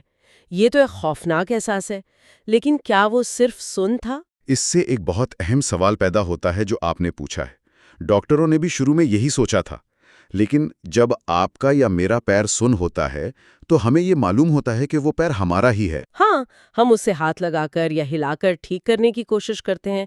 ہم یہ تو نہیں کہتے کہ یہ کسی لاش کا پیر ہے۔ بالکل، ہم اسے اپنا ہی مانتے ہیں۔ لیکن اس نوجوان کے کیس میں مسئلہ پیر میں تھا ہی نہیں، مسئلہ دماغ کے ایک مخصوص حصے میں تھا جسے پیرائٹل لوب کہتے ہیں۔ اچھا، تو یہ پیرائٹل لوب دماغ میں کیا کام کرتا ہے؟ آپ پیرائٹل لوب کو نا دماغ کا ایک 3D نقشہ ساز سمجھ لیں۔ یہ ہمارے جسم کے ہر حصے کا ایک تفصیلی نقشہ اپنے اندر بنا کے رکھتا ہے۔ اسی نقشے کی وجہ سے ہمیں معلوم ہوتا ہے کہ ہماری حد کہاں ختم ہوتی ہے اور بیرونی دنیا کہاں سے شروع ہوتی ہے۔ اس شخص کے کیس میں دماغ میں آنے والی کسی خرابی کی وجہ سے اس کے دماغ نے اس کے بائیں پیر کے تصور کو ہی اس نقشے سے مکمل طور پر ڈیلیٹ کر دیا تھا۔ یعنی دماغ کی ہارڈ ڈرائیو سے بائیں پیر کی فائل ہی اڑ گئی تھی؟ بالکل۔ حقیقت میں وہ پیر اسی کے جسم کا حصہ تھا، وہی موجود تھا، لیکن اس کے دماغ کا جو ادراک تھا، جو پرسیپشن تھی، وہ حقیقت سے بالکل کٹ چکی تھی۔ اس کے ذہن میں اس پیر کا کوئی وجود ہی نہیں بچا تھا۔ لیکن ایک سیکنڈ، اگر اس کے دماغ میں وہ نقشہ نہیں تھا تو اس نے وہ کہانی کیوں بنائی کہ یہ نرسوں کا مذاق ہے یا کسی لاش کا پیر ہے؟ یہ انسانی دماغ کا ایک اور عجیب پہلو ہے۔ جب دماغ کو کوئی ایسی چیز نظر آتی ہے جو اس کے اندرونی نقشے سے میل نہیں کھاتی، تو وہ اس خلا کو پر کرنے کے لیے بے ساختہ کہانیاں بناتا ہے۔ نیورولوجی میں اسے کانفیبولیشن کہتے ہیں۔ اچھا، یعنی دماغ خود کو تسلی دینے کے لیے جھوٹ بولتا ہے؟ بالکل۔ دماغ نے سوچا کہ بھئی میرے نقشے میں تو بایاں پیر ہے نہیں، اب یہ جو بستر میں پیر پڑا ہے یہ یقیناً کسی اور کا ہوگا، تو اس نے پوری کہانی گھڑ لی کہ یہ کوئی مردہ پیر ہے جو کسی نے مذاق میں رکھ دیا ہے۔ واہ، اس کا مطلب ہے کہ ہم حقیقت کو ویسے نہیں دیکھتے جیسی وہ ہے، بلکہ ہمارا دماغ ہمیں جو دکھاتا ہے ہم اسے حقیقت مان لیتے ہیں۔ بالکل ایسا ہی ہے۔ چلیں، اگر ہم پچھلے دونوں کیسز کو دیکھیں تو لوگوں نے اپنے جسم کے ان حصوں سے تعلق کھو دیا جو وہ پہلے استعمال کرتے تھے۔ کرسٹینا اور اس آدمی کے ساتھ یہی ہوا۔ جی۔ لیکن کیا ہو اگر کوئی شخص پیدائشی طور پر اپنے ہی جسم کے کسی حصے کو کبھی دریافت ہی نہ کر پائے؟ یہ ہمیں تیسرے کیس یعنی میڈلن کے کیس کی طرف لے جاتا ہے۔ Chapter 5 hands. میڈلن جے کا کیس واقعی بہت منفرد ہے۔ یہ ایک 60 سالہ خاتون تھیں جو پیدائشی طور پر نابینا تھیں اور انہیں سیریبرل پالسی کا مرض بھی لاحق تھا۔ جب اولیور سیکس نے ان کا معائنہ کیا تو انہوں نے ایک حیران انگیز بات نوٹ کی۔ میڈلن اپنے ہاتھوں کو پہچاننے سے انکاری تھی۔ وہ کہتی تھی کہ ان کے ہاتھ کوئی کام کے نہیں ہیں، بلکہ یہ بس ان کے الفاظ میں گوندے ہوئے آٹے کے بے جان لوتھڑے ہیں۔ گوندے ہوئے آٹے کے بے جان لوتھڑے، یہ کتنا عجیب اور تکلیف دہ تصور ہے۔ بالکل، وہ انہیں use less lumps of do کہتی تھی۔ لیکن کیا ان کے ہاتھوں میں واقعی کوئی جسمانی خرابی تھی؟ مطلب کیا محسوس کرنے کی صلاحیت ختم ہو گئی تھی؟ یہی تو کمال بات ہے۔ طبی لحاظ سے ان کے ہاتھوں میں محسوس کرنے کی مکمل صلاحیت موجود تھی۔ ان کے اعصاب بالکل ٹھیک تھے۔ مسئلہ ان کے ہاتھوں میں نہیں تھا۔ تو پھر مسئلہ کہاں تھا؟ اگر 60 سال کی عمر ہے اور ہاتھ ٹھیک ہیں تو وہ کام کیوں نہیں کر رہے تھے؟ مسئلہ ان کے ماحول اور لائف سٹائل میں تھا۔ 60 سال تک میڈلن نے اپنے ہاتھوں سے کوئی بھی کام نہیں کیا تھا، کیونکہ ان کے گھر والوں نے ان کی بیماری کی وجہ سے ان سے محبت میں انہیں ہمیشہ ایک بے حد محتاط ماحول میں رکھا۔ اوہ، مطلب ان کا ہر کام خود کر دیا جاتا تھا؟ جی ہاں، انہیں کبھی اپنے ہاتھوں سے نوالا نہیں توڑنا پڑا، کپڑے نہیں پہننے پڑے، ان کے ہاتھوں کو دنیا دریافت کرنے کا کبھی موقع ہی نہیں ملا۔ اچھا، تو میں اس کا اس طرح تجزیہ کروں گی کہ یہ ایسا ہی ہے جیسے کسی کے پاس دنیا کا مہنگا ترین کمپیوٹر موجود ہو جس کے تمام ہارڈ ویئر بالکل ٹھیک کام کر رہے ہوں، اسکرین، کی بورڈ سب جڑا ہوا ہو، بالکل درست جا رہی ہیں۔ لیکن اس میں کوئی آپریٹنگ سسٹم یا سافٹ ویئر انسٹال ہی نہ کیا گیا ہو، تو ہارڈ ویئر کی موجودگی کے باوجود کوئی فنکشن نہیں ہو رہا، مشین وہاں ہے لیکن وہ بلینک ہے۔ یہ بہت ہی زبردست مثال دی آپ نے۔ اگر ہم اسے بڑی تصویر کے ساتھ جوڑیں نا تو بات یہی بنتی ہے، ان کے دماغ میں ہاتھوں کو استعمال کرنے کا سافٹ ویئر انسٹال ہی نہیں ہوا تھا۔ تو پھر ڈاکٹروں نے یہ سافٹ ویئر انسٹال کیسے کیا؟ ظاہر ہے 60 سال بعد یہ کوئی آسان کام تو نہیں ہوگا۔ ڈاکٹروں نے میڈلن کو ان کے ہاتھ دریافت کروانے کے لیے ایک ترکیب سوچی۔ انہوں نے سوچا کہ انہیں مجبور کرنا پڑے گا، تو انہوں نے میڈلن کا کھانا، جو کہ اس وقت ایک بیگل تھا، جان بوجھ کر ان کی پہنچ سے تھوڑا دور رکھ دیا۔ یعنی ان کے منہ میں نوالا نہیں ڈالا گیا، بس ٹیبل پہ رکھ دیا۔ ہاں، اب ظاہر ہے بھوک اور بے صبری بڑھتی گئی، اور اس شدت کے باعث 60 سالوں میں پہلی بار میڈلن کے اندر سے ایک خالص تحریک، ایک امپلس پیدا ہوئی۔ اوہو، انہوں نے لاشعوری طور پر اپنا ہاتھ آگے بڑھایا، بیگل کو ٹٹولا، اسے پکڑا اور اپنے منہ تک لے گئیں۔ کیا بات کر رہے ہیں؟ یعنی 60 سال میں پہلی بار؟ جی ہاں، اس ایک عمل نے، اس ایک ایکشن نے ان کے دماغ میں ہاتھوں کی شناخت کو زندہ کر دیا۔ وہ سافٹ ویئر جس کی آپ بات کر رہی تھی نا، وہ اس ایک حرکت سے انسٹال ہو گیا۔ واو، یہ کتنا حیران کن ہے۔ اور سنایا کہ بعد میں وہ مجسمے وغیرہ بھی بنانے لگی تھیں۔ بالکل، وہ ہاتھوں کے اس نئے احساس سے اتنی مسحور ہوئیں کہ انہوں نے مٹی سے مجسمے بنانا شروع کر دیے اور وہ ایک مشہور مجسمہ ساز بن گئیں۔ تو یہاں کلیدی نقطہ یہ ہے کہ ادراک یا احساس صرف جسم میں موجود ہونے کا نام نہیں ہے، بلکہ اس کا انحصار عمل اور استعمال پر ہے۔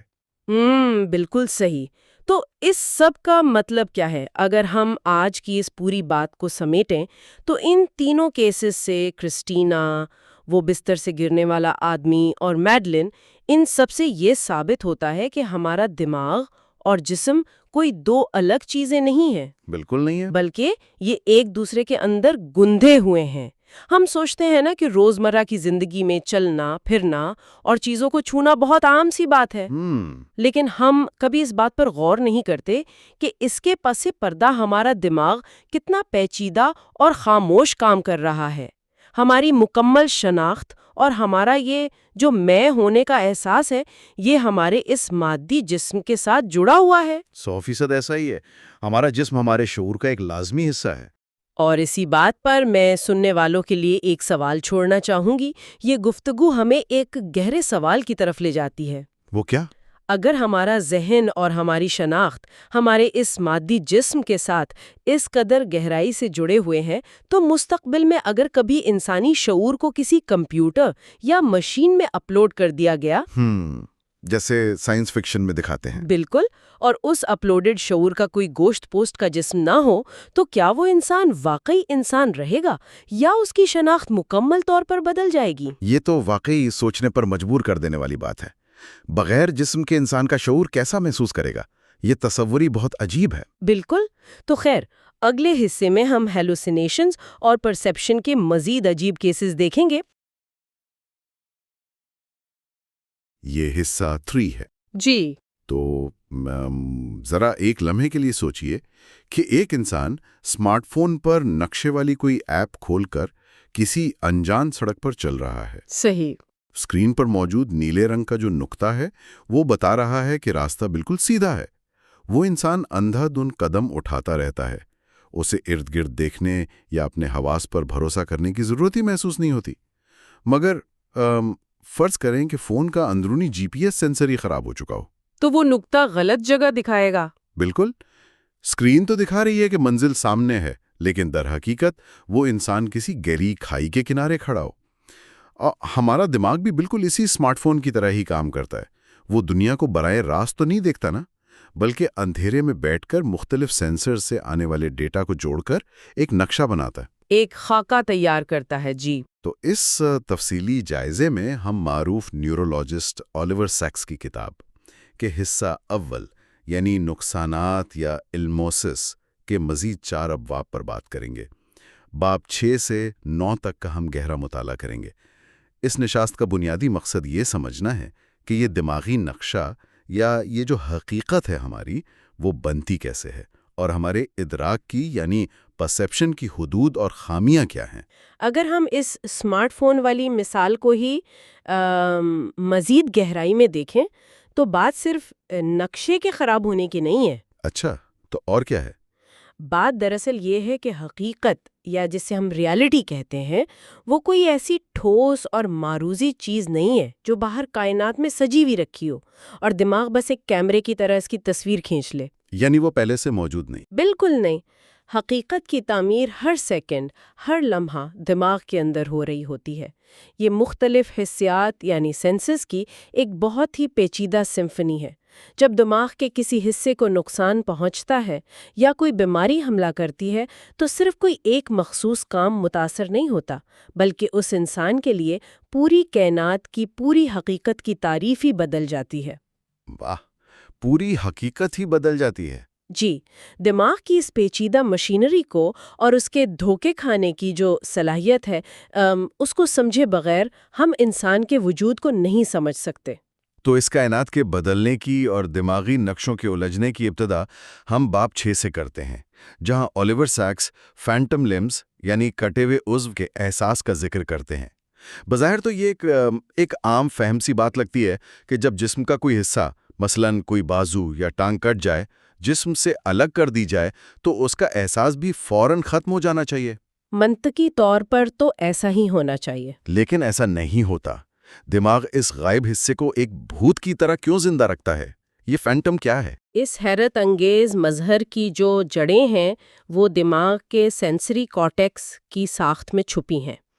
دیکھیں، دماغ کی بیرونی تہہ پر ہمارے پورے جسم کا سر سے لے کر پاؤں تک کا ایک خاکہ یا نقشہ بچھا ہوا ہے۔ ایک ہارڈ وائرڈ نقشہ۔ بالکل، ہر انگلی، ہر پٹھے، ہر جوڑ کی ایک مخصوص جگہ متعین ہے۔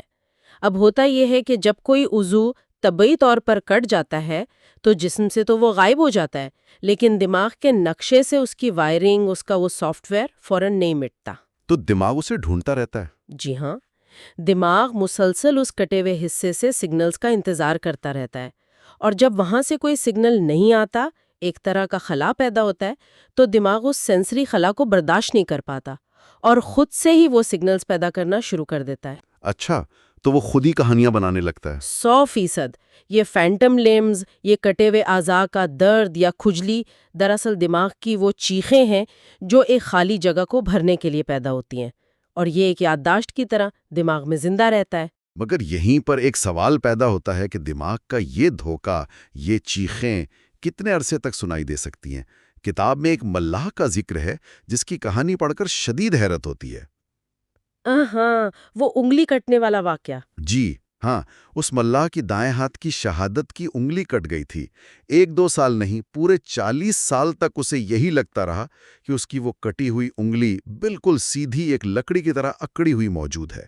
یہ بہت طویل عرصہ ہے۔ اور سب سے عجیب اور لرزاخیز بات یہ تھی کہ جب بھی وہ اپنا ہاتھ چہرے کے قریب لاتا، جیسے کھانا کھانے کے لیے یا ناک کھجانے کے لیے، تو اسے شدید خوف محسوس ہوتا تھا کہ کہیں وہ غائب انگلی اس کی آنکھ میں نہ چبھ جائے۔ حالانکہ وہ انگلی وہاں تھی ہی نہیں۔ وہی تو، وہ جانتا تھا، اس کی عقل کو پتا تھا کہ انگلی کٹ چکی ہے، پھر بھی یہ ڈر اتنا حقیقی کیوں تھا؟ یہ واقعہ دراصل یہ ثابت کرتا ہے کہ شعوری علم اور اعصابی ادراک دو بالکل الگ الگ دنیایں ہیں۔ یعنی جاننا اور محسوس کرنا الگ الگ ہیں۔ بالکل۔ اس ملاح کا شعور تو جانتا تھا کہ انگلی نہیں ہے، لیکن اس کا سینسری کارٹیکس 40 سال پرانی پوزیشن کو ہی حتمی حقیقت مان کر بیٹھا تھا۔ اس کے اعصابی سرے جو کٹنے کے بعد بازو میں رہ گئے تھے، وہ مکمل طور پر خاموش نہیں ہوئے تھے، وہ مسلسل فعال تھے اور دماغ کو غلط فہمیاں بھیج رہے تھے۔ تو دماغ ان غلط فہمیوں پر یقین کر رہا تھا؟ جی، دماغ کو جو سگنل مل رہا تھا وہ آنکھوں دیکھی حقیقت سے زیادہ طاقتور تھا۔ لیکن اس کہانی کا انجام ایک اور زاویہ سامنے لاتا ہے۔ وہ فینٹم احساس، وہ اکڑی ہوئی انگلی کا وہم تب ختم ہوا جب اس ملاح کو ذیابیطس کی وجہ سے ایک اعصابی بیماری، جسے نیوروپیتھی کہتے ہیں، وہ لاحق ہو گئی۔ ہاں، اعصاب کا سن ہو جانا۔ بالکل، اور اس کے محسوس کرنے کی صلاحیت مکمل طور پر ختم ہو گئی۔ کیا اس کا مطلب یہ ہے کہ فینٹم صرف دماغ کے اندر کا اکیلا وہم نہیں تھا، بلکہ اسے باہر سے خوراک مل رہی تھی؟ یہ ایک انتہائی کلیدی نقطہ کہ آپ نے اٹھایا ہے۔ دیکھیں، فینٹم محض ایک خیالی پلاؤ نہیں ہے جو دماغ اکیلا پکا رہا ہو۔ اسے زندہ رہنے کے لیے، اس بھوت کو حقیقت کا روپ دینے کے لیے ان کٹے ہوئے اعصاب سے مسلسل پیغامات کی ضرورت ہوتی ہے جو بازو میں بچے ہوئے تھے۔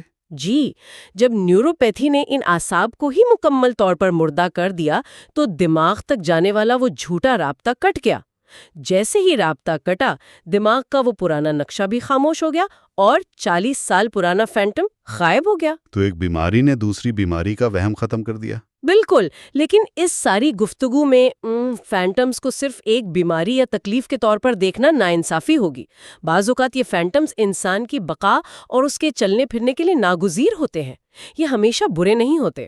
ہاں، مجھے کتاب کی وہ مثال یاد آ رہی ہے جہاں ایک شخص کی ٹانگ کٹ چکی تھی اور اسے چلنے کے لیے مصنوعی ٹانگ یعنی پروستھیسس کا سہارا لینا تھا، مگر وہ شخص اس مصنوعی ٹانگ کو استعمال کرنے سے بالکل قاصر تھا۔ وہ چل ہی نہیں سکتا تھا جب تک کہ اسے اپنی فینٹم ٹانگ محسوس نہ ہو۔ جی، وہ ایک بہت دلچسپ کیس ہے۔ وہ بتاتا ہے کہ وہ صبح اٹھ کر اپنے کٹے ہوئے حصے کو باقاعدہ تھپ تھپاتا تھا، مساج کرتا تھا تاکہ فینٹم ٹانگ جاگ جائے۔ جب وہ فینٹم ٹانگ حاضر ہو جاتی، محسوس ہونے لگتی، تبھی وہ مصنوعی ٹانگ کو اس فینٹم ٹانگ کے خول میں فٹ کر کے چلنے کے قابل ہو پاتا تھا۔ یہ دراصل انسانی دماغ کی جسمانی اسکیم کا کمال ہے۔ دماغ کسی پلاسٹک، لوہے یا لکڑی کے ٹکڑے کو براہ راست احکامات جاری نہیں کر سکتا۔ اسے ایک زندہ عضو چاہیے۔ بالکل، اسے چلنے کے لیے ایک زندہ ٹانگ کا اعصاب کا ایک نقشہ چاہیے۔ وہ فینٹم ٹانگ ایک طرح کا پل تھی، ایک ایسا سانچہ تھی جس کے اندر اس شخص کا دماغ اس بے جان مصنوعی ٹانگ کو رکھ کر اسے اپنے وجود کا حصہ بنا لیتا تھا۔ یعنی فینٹم کے ذریعے مصنوعی ٹانگ کو کنٹرول کیا جا رہا تھا۔ جی، دماغ اس غائب ٹانگ کو استعمال کر کے مصنوعی ٹانگ میں جان ڈال رہا تھا۔ یہ تو کچھ ایسا ہوا جیسے میں نے شروع میں کہا تھا کہ کسی موبائل فون سے کوئی ایپ ڈیلیٹ کر دی جائے، وہ ایپ اسکرین پر موجود نہ ہو لیکن اس کے نوٹیفیکیشنز پھر بھی آ رہے ہوں، اور انسان اس اسکرین پر کلک کرے تو کچھ نہ ملے۔ اور اس مخصوص کیس میں وہ نوٹیفیکیشنز محض کوئی خرابی نہیں ہے، بلکہ وہ نوٹیفیکیشنز ہی اس انسان کو وہ ایپ دوبارہ استعمال کرنے کے قابل بنا رہے ہیں۔ دماغ کا آپریٹنگ سسٹم اتنا سخت اور ضدی ہے کہ وہ جسم کے خاکے کو، جو لاکھوں سال کے ارتقاء کا نتیجہ ہے، آسانی سے مٹانے پر تیار نہیں ہوتا۔ وہ پرانی وائرنگ کو چھوڑنا نہیں چاہتا۔ بالکل، اور اسی ضد کی وجہ سے وہ مصنوعی اعضاء کو اپنانے کے قابل بھی ہو پاتا ہے۔ چلیں، غائب اعضاء کا یہ پروسیس تو سمجھ میں آتا ہے، مگر کیا ہو جب اعضاء اپنی جگہ پر سلامت موجود ہوں لیکن دماغ کو کشش ثقل کا زمین پر سیدھے کھڑے ہونے کا اندازہ ہی نہ رہے؟ یہ توازن کا مسئلہ ہے۔ جی، باب 7 کی طرف آتے ہیں، آن دا لیول۔ اس میں مسٹر میک گریگر کی کہانی اسی الجھن کو سامنے لاتی ہے۔ ان کی عمر 93 سال ہے اور وہ پارکنسنز کے مریض ہیں۔ وہ جب کلینک میں چل کر آئے تو وہ پورے 20 ڈگری تک ایک طرف جھکے ہوئے تھے، بالکل پیسا کے جھکے ہوئے مینار کی طرح، لیننگ ٹاور آف پیسا کی طرح۔ جی، اور حیرت کی بات یہ تھی کہ انہیں خود اپنے اس جھکاؤ کا، اپنے اس ٹیڑھے پن کا ذرہ برابر علم نہیں تھا۔ انہیں لگتا تھا کہ وہ بالکل سیدھے کھڑے ہیں۔ مسٹر میک گریگر کا کیس انسانی توازن کے نظام کی پیچیدگی کو کھول کر رکھ دیتا ہے۔ ہمارا سیدھا کھڑا ہونا کوئی سادہ عمل نہیں ہے کہ بس ہڈیاں سیدھی کر لیں اور کھڑے ہو گئے۔ تو دماغ کو سیدھا کھڑا رہنے کا پتہ کیسے چلتا ہے؟ دماغ کو اپنا توازن برقرار رکھنے کے لیے 3 جگہوں سے مسلسل ڈیٹا ملتا ہے۔ پہلی چیز ہماری آنکھیں ہیں، جو ارد گرد کی عمودی اور افقی لکیروں کو دیکھتی ہیں۔ دوسری چیز ہمارا اندرونی کان یعنی ویسٹیبیولر سسٹم ہے، اور تیسری چیز پروپریوسیپشن ہے۔ P S. اسے اندرونی جی پی ایس کہنا ہی سب سے درست ہوگا۔ پروپریوسیپشن ہمارے پٹھوں، جوڑوں اور کنڈراؤں میں موجود وہ باریک سینسرز ہیں جو آنکھیں بند ہونے پر بھی دماغ کو ہر ملی سیکنڈ میں بتاتے ہیں کہ ہمارا ہاتھ کہاں ہے، ہماری ٹانگ کس زاویے پر مڑی ہوئی ہے، یا زمین ہمارے پاؤں پر کتنا دباؤ ڈال رہی ہے۔ یعنی جسم کو خود اپنا پتہ ہوتا ہے۔ جی، اب پارکنسنز کی بیماری میں دماغ کے اندر ان تینوں سسٹمز یعنی آنکھیں، اندرونی کان اور پٹھوں کے جی پی ایس کا آپس میں رابطہ، ان کا انضمام ٹوٹ جاتا ہے۔ مسٹر میگریگر کے اندرونی کان کی مایا بھری نالیاں اور ان کے پٹھوں کا جی پی ایس دونوں دماغ کو غلط رپورٹ دے رہے تھے کہ جسم بالکل سیدھا ہے۔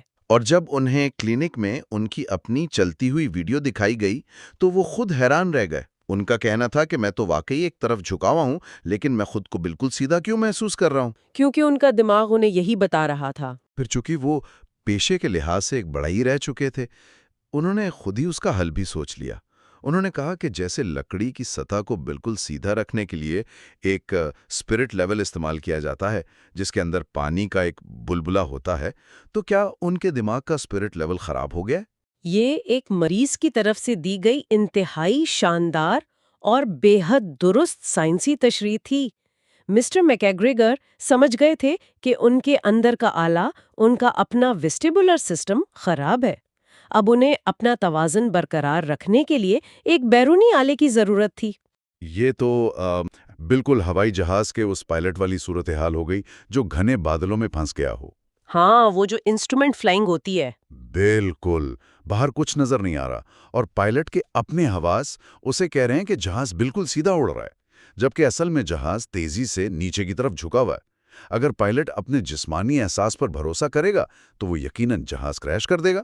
اسے اپنے حواس کو جھٹلانا پڑتا ہے۔ اسے اپنے حواس کو مکمل طور پر جھٹلا کر اپنے سامنے ڈیش بورڈ پر لگے آلات پر اندھا بھروسہ کرنا پڑتا ہے۔ اور بالکل وہی حکمت عملی مسٹر میکگریگر کے لیے اپنائی گئی۔ چونکہ ان کا اندرونی کان اور پٹھے مسلسل دھوکہ دے رہے تھے تو ڈاکٹروں نے ان کی بڑھئی والی سوچ کو ہی استعمال کیا اور ان کے چشمے کے فریم میں ایک چھوٹا سا اسپرٹ لیول لگا دیا۔ واہ، یہ بہت ہی تخلیقی حل تھا۔ جی، اب جب وہ چلتے تھے تو ان کی بصارت یعنی ان کی آنکھیں اس بلبلے پر نظر رکھتی تھیں۔ اگر بلبلہ درمیان میں ہے تو اس کا مطلب ہے وہ سیدھے ہیں۔ جب اندرونی حسیات نے کام کرنا چھوڑ دیا تو آنکھوں کو وہ اضافی بوجھ اٹھانا پڑا۔ دماغ نے ایک بیرونی آلے کو، ایک چشمے کو اپنے نئے توازن کے نظام کے طور پر قبول کر لیا۔ توازن بگڑنے کا علاج تو ایک بیرونی آلے سے ہو گیا، لیکن باب 8 آئیز رائٹ ایک ایسی دنیا میں لے جاتا ہے جہاں کوئی آلہ، کوئی چشمہ کام نہیں آ سکتا۔ یہ مسز ایس کی کہانی ہے۔ یہ بہت ہی دکھی کرنے والا مگر حیران کن کیس ہے۔ ہاں، ان کے دائیں دماغ میں ایک شدید فالج ہوا اور اس کے بعد ان کی دنیا سے بایاں یا لیفٹ کا تصور ہی غائب ہو گیا۔ اسے نیگلیکٹ سینڈروم کا نام دیا گیا۔ لیکن یہاں ایک الجھن ہے۔ اگر ان کی بائیں آنکھ بالکل ٹھیک تھی، اس میں کوئی نقص نہیں تھا، تو وہ بائیں طرف کیوں نہیں دیکھ سکتی تھیں؟ یہ ایک عام سوال ہے۔ مطلب وہ صرف اپنی گردن بائیں طرف موڑ کر چیزوں کو کیوں نہیں دیکھ لیتی تھیں؟ دیکھیے، نیگلیکٹ سنڈروم کے بارے میں یہ سب سے بڑی غلط فہمی ہے کہ شاید یہ بینائی کا یا آنکھ کا کوئی مسئلہ ہے۔ یہ آنکھ کا نقص نہیں ہے۔ ہمارا دایاں ہیمسفیئر کائنات کے بائیں حصے پر توجہ مرکوز کرنے اور اس جگہ کا نقشہ بنانے کا ذمہ دار ہوتا ہے۔ تو مسئلہ نقشے کا تھا، کیمرے کا نہیں۔ بالکل۔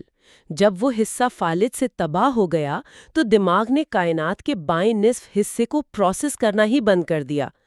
مسز ایس گردن بائیں طرف اس لیے نہیں موڑ سکتی تھی کیونکہ ان کے شعور میں بایاں نام کی کوئی سمت، کوئی تصور باقی ہی نہیں بچا تھا۔ ان کے دماغ نے بائیں طرف مڑنے کا کمانڈ ہی ڈیلیٹ کر دیا تھا۔ یہ تصور کرنا بھی کس قدر خوفناک ہے۔ ان کی حالت یہ تھی کہ پلیٹ میں کھانا آتا تو وہ صرف دائیں طرف رکھا ہوا کھانا کھا لیتی، بائیں طرف والا کھانا جیوں کا تیوں پڑا رہتا کیونکہ وہ انہیں نظر ہی نہیں آتا تھا۔ اور وہ شکایت کرتی تھیں کہ کھانا کم ہے۔ ہاں، وہ چہرے کے صرف دائیں حصے پر میک اپ کرتی تھیں اور بائیں حصے کو بالکل خالی چھوڑ دیتی تھیں۔ اور سب سے حیرت انگیز بات یہ تھی کہ جب انہیں احساس دلایا جاتا کہ بائیں طرف بھی کچھ ہے تو وہ اپنی ویل چیئر کو مکمل طور پر دائیں طرف گول گھماتی تھیں، پورا چکر لگاتی تھیں۔ وہ بائیں مڑنے کے بجائے دائیں طرف ایک پورا چکر کاٹتی تھیں تاکہ جو چیز ان کے بائیں تھی وہ گھوم کر ان کے نظر آنے والے دائیں حصے میں آ جائے۔ ویل چیئر کو گول گھمانے کا یہ عمل اس بات کی حتمی دلیل ہے کہ ان کے اندر بائیں مڑنے کا کوئی خاکہ موجود ہی نہیں تھا۔ کائنات ان کے لیے محض ایک آدھا دائرہ بن کر رہ رہی تھی۔ آدھی دنیا غائب۔ جی، ہمارا دماغ ہمارے ارد گرد کے مکان یا سپیس کی جیومیٹری، اس کی شکل خود تخلیق کرتا ہے۔ جب وہ جیومیٹری بنانے والا پرنٹر ہی خراب ہو جائے تو آدھی دنیا صفحے پر چھپتی ہی نہیں ہے۔ یہ تو کچھ ایسا ہی ہے جیسے کسی سے کہا جائے کہ ایک ایسے نئے رنگ کا تصور کرے جو کائنات میں موجود ہی نہ ہو۔ انسان جتنا بھی زور لگا لے وہ کوئی نیا رنگ ایجاد نہیں کر سکتا، اسے سوچ بھی نہیں سکتا۔ بہترین مثال ہے۔ مسز ایس کے لیے بایاں بالکل وہی ناممکن اور ناقابل فہم رنگ بن چکا تھا۔ اور اسی وجہ سے وہ واقعہ پیش آیا جس نے سب کو ہلا کر رکھ دیا۔ ڈاکٹروں نے مسز ایس کے سامنے ایک ایسا ویڈیو مانیٹر رکھا جو شیشے کی طرح کام کر رہا تھا، مگر اس میں مسز ایس کا بایاں حصہ ان کے دائیں طرف نظر آ رہا تھا۔ وہ اسے دیکھ کر شدید دہشت زدہ ہو گئی۔ اور وہ دہشت زدہ اس لیے ہوئی کیونکہ جو چیز ان کے شعور کے لیے سرے سے معدوم ہو چکی تھی، جس کا کوئی وجود ہی نہیں تھا، وہ اچانک ان کے سامنے آ گئی۔ دماغ کے پاس اس معلومات کو، اس بائیں حصے کو ہینڈل کرنے کے لیے کوئی خانہ موجود نہیں تھا۔ تو ان کا دماغ اسے پروسیس نہیں کر پایا۔ جی، یہیں سے ہمیں یہ سبق ملتا ہے کہ کائنات ویسی نہیں ہے جیسی وہ باہر طبعی طور پر موجود ہے، بلکہ وہ بالکل ویسی ہے جیسا ہمارا دماغ اسے اندر سے پینٹ کر رہا ہے۔ اگر دماغ آدھا کینوس پھاڑ دے تو آدھی کائنات غائب ہو جاتی ہے۔ ہم نے دیکھا کہ دماغ جسم کے حصے غائب کر سکتا ہے، توازن کے زاویے بگاڑ سکتا ہے اور کائنات کی سمتیں مٹا سکتا ہے۔ لیکن باب 9 ایک اور پیچیدہ سطح پر لے جاتا ہے، جہاں ہم بات کریں گے کہ دماغ زبان، الفاظ اور جذبات کو کیسے پروسیس کرتا ہے۔ The president speech. جی، دی پریزیڈنٹ اسپیچ والا باب انتہائی دلچسپ ہے۔ یہاں یہ واضح کرنا بہت ضروری ہے کہ ہم اس واقعے کو کسی سیاسی رجحان کی حمایت یا مخالفت کے بغیر مکمل طور پر غیر جانبدارانہ انداز میں صرف اس کی سائنسی حقیقت کو سمجھنے کے لیے بیان کر رہے ہیں۔ یہ وضاحت بہت اہم ہے۔ اس باب میں اولیور سیکس ایک ہسپتال کے افیزیا وارڈ کا ذکر کرتے ہیں۔ افیزیا کیا ہے، ذرا بتائیے گا؟ افیزیا اعصابی نظام کی ایک ایسی حالت ہے جس میں انسان کے دماغ کا وہ حصہ خراب ہو جاتا ہے جو الفاظ کی لغوی معنی سمجھتا ہے۔ مریض کے کان تو آواز سن رہے ہوتے ہیں، لیکن وہ الفاظ ان کے لیے محض شور یا کسی انجان زبان کی طرح بے معنی ہو جاتے ہیں۔ اور وہ تمام مریض ٹی وی پر ملک کے صدر کی تقریر سن رہے تھے۔ صدر صاحب اپنی پوری مہارت سے انتہائی جذباتی اور سنجیدہ انداز میں تقریر کر رہے تھے، لیکن وہ مریض کیا کر رہے تھے؟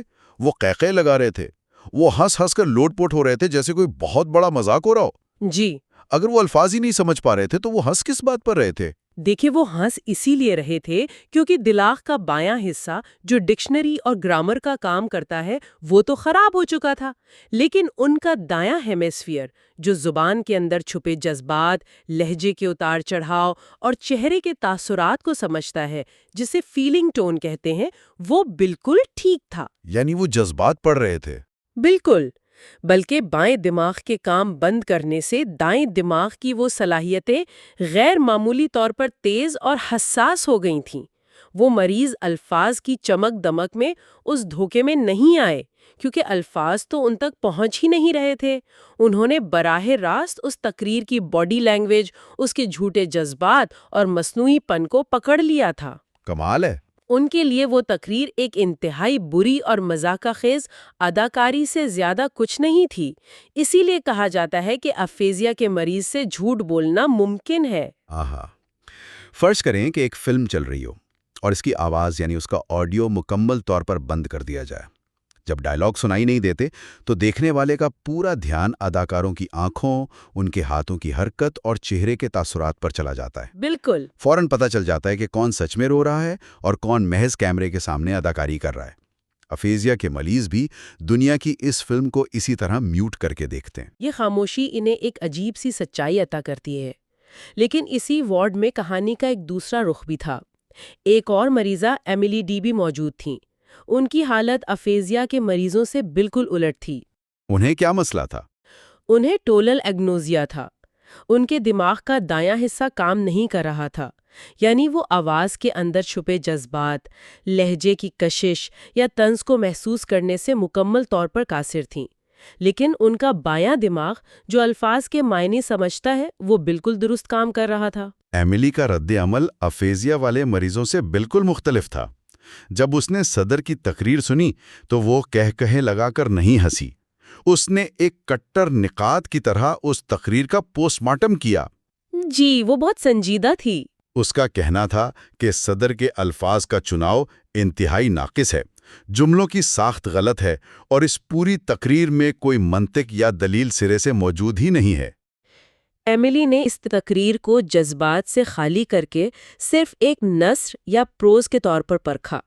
عام انسان جب کوئی تقریر سنتا ہے تو الفاظ کے معنی اور لہجے کی کشش دونوں چیزیں مل کر ایک اثر پیدا کرتی ہیں۔ ہاں، ہم الفاظ سے زیادہ لہجے سے متاثر ہوتے ہیں۔ بسا اوقات ایک پراثر جذباتی لہجہ کھوکھلے الفاظ کو بھی سچا اور جاندار بنا کر پیش کر دیتا ہے، لیکن ایملی کے دماغ میں لہجے کو پروسیس کرنے والا حصہ خاموش تھا۔ اس کے لیے صدر محض ایک روبوٹ کی طرح ایک اسکرپٹ پڑھ رہا تھا، لہٰذا اس کی تمام تر توجہ صرف الفاظ کی منطق پر مرکوز ہو گئی اور وہ منطق اسے کہیں نظر نہیں آئی۔ یہ کتنا حیران کن ہے کہ دو مختلف قسم کے مریضوں نے، جن کے دماغ الگ الگ طریقوں سے خراب ہو چکے تھے، اپنی اپنی حدود کے اندر رہتے ہوئے اس تقریر کی خامیوں کو بے نقاب کر دیا۔ بالکل۔ ایک گروہ نے جھوٹے جذبات کو پکڑ لیا اور دوسرے نے کھوکھلے اور بے معنی الفاظ کو۔ ان چاروں ابواب کا یہ سفر واقعی ہوش ربا ہے، چاہے وہ 40 سال تک ایک غائب انگلی کا خوف ہو یا دماغ کے اسپرٹ لیول کا خراب ہو کر انسان کو 20 ڈگری تک جھکا دینا، کائنات کے بائیں حصے کا مکمل طور پر غائب ہو جانا، یا پھر الفاظ اور جذبات کا ایک دوسرے سے الگ ہو کر پروسیس ہونا۔ ان سب سے کیا ثابت ہوتا ہے؟ میری نظر میں ثابت یہ ہوتا ہے کہ ہمارا دماغ کس قدر طاقتور لیکن ساتھ ہی کس قدر نازک اور دھوکہ کھا جانے والا عضو ہے۔ ہم دنیا کو ویسا نہیں دیکھتے جیسی وہ باہر موجود ہے، بلکہ ہم کائنات کو ان حدود کے اندر دیکھتے ہیں جو ہمارے دماغ کے سرکٹس اور وائرنگ ہمیں دکھانے کی اجازت دیتے ہیں۔ یعنی ہم دماغ کے قیدی ہیں؟ ایک طرح سے جی، حقیقت ایک بند کمرے میں بیٹھے ہوئے آپریٹر کی بنائی ہوئی ایک رپورٹ ہے، اور اگر وہ آپریٹر غلطی کر دے، اس کی کوئی تار ہل جائے، تو ہمارے لیے پوری دنیا کا سچ بدل جاتا ہے۔ اور اسی مقام پر میں سننے والوں کے لیے ایک گہرا اور فکری سوال چھوڑے جا رہا ہوں۔ اگر ہماری ساری حقیقت صرف ہمارے دماغ کی بنائی بھی ایک کہانی ہے، ایک ایسا نقشہ ہے جو کبھی بھی کریش ہو سکتا ہے، اور اگر دماغ اتنی آسانی سے دھوکہ کھا سکتا ہے، تو ہم اپنی روزمرہ کی زندگی میں جو کچھ بھی دیکھتے ہیں، سنتے ہیں، جس پر غصہ کرتے ہیں یا جس پر اندھا یقین رکھتے ہیں، اس میں سے کتنا حصہ واقعی ایک موضوعی حقیقت ہے اور کتنا محض ہمارا اپنا وہم یا ہمارے دماغ کی وائرنگ کا بنایا ہوا ایک خاکہ؟ اس سوال پر ضرور غور کیجیے گا۔ یہ واقعی سوچنے کی بات ہے۔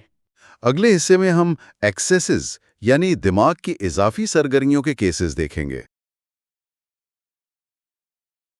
جی، یہ حصہ 4 ہے۔ جی بالکل آج کا یہ تفصیلی مطالعہ بہت ہی خاص ہونے والا ہے۔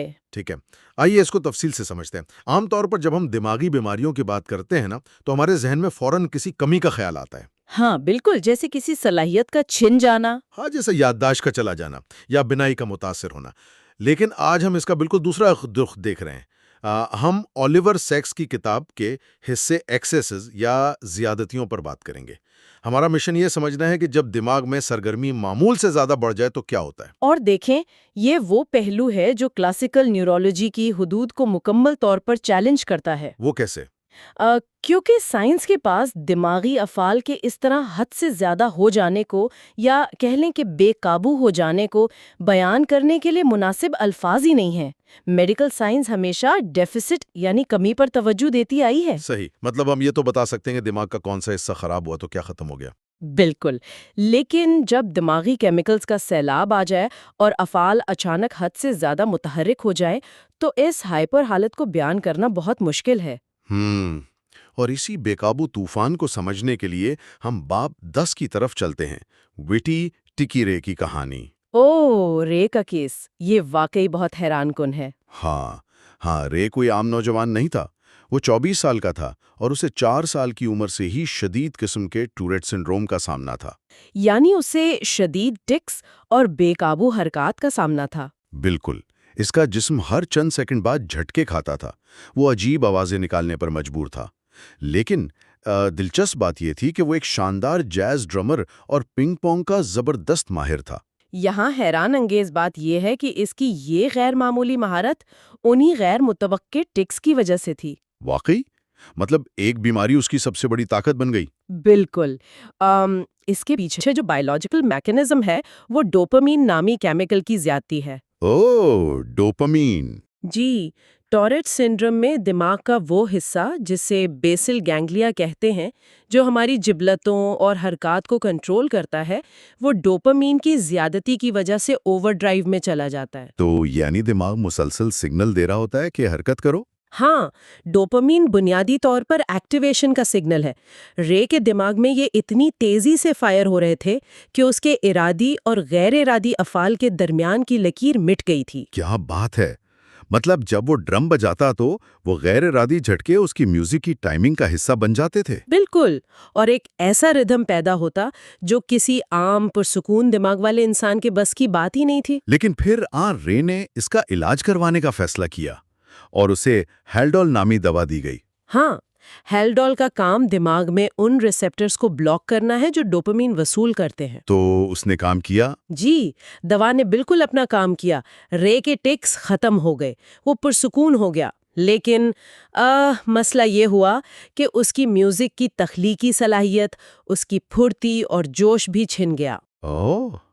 مطلب ڈوپامین صرف ٹکس ہی نہیں دے رہا تھا، وہ اس کی تخلیقی توانائی کا بھی ماخذ تھا۔ بالکل، وہ پنگ پونگ کا چیمپئن تھا کیونکہ اس کے ریفلیکسز بجلی جیسے تھے۔ دوا کے بعد ایک دن وہ ایک گھومتے ہوئے دروازے سے ٹکرا گیا کیونکہ اس کی وہ غیر معمولی ٹائمنگ ختم ہو گئی تھی۔ یہاں بات واقعی بہت دلچسپ ہو جاتی ہے۔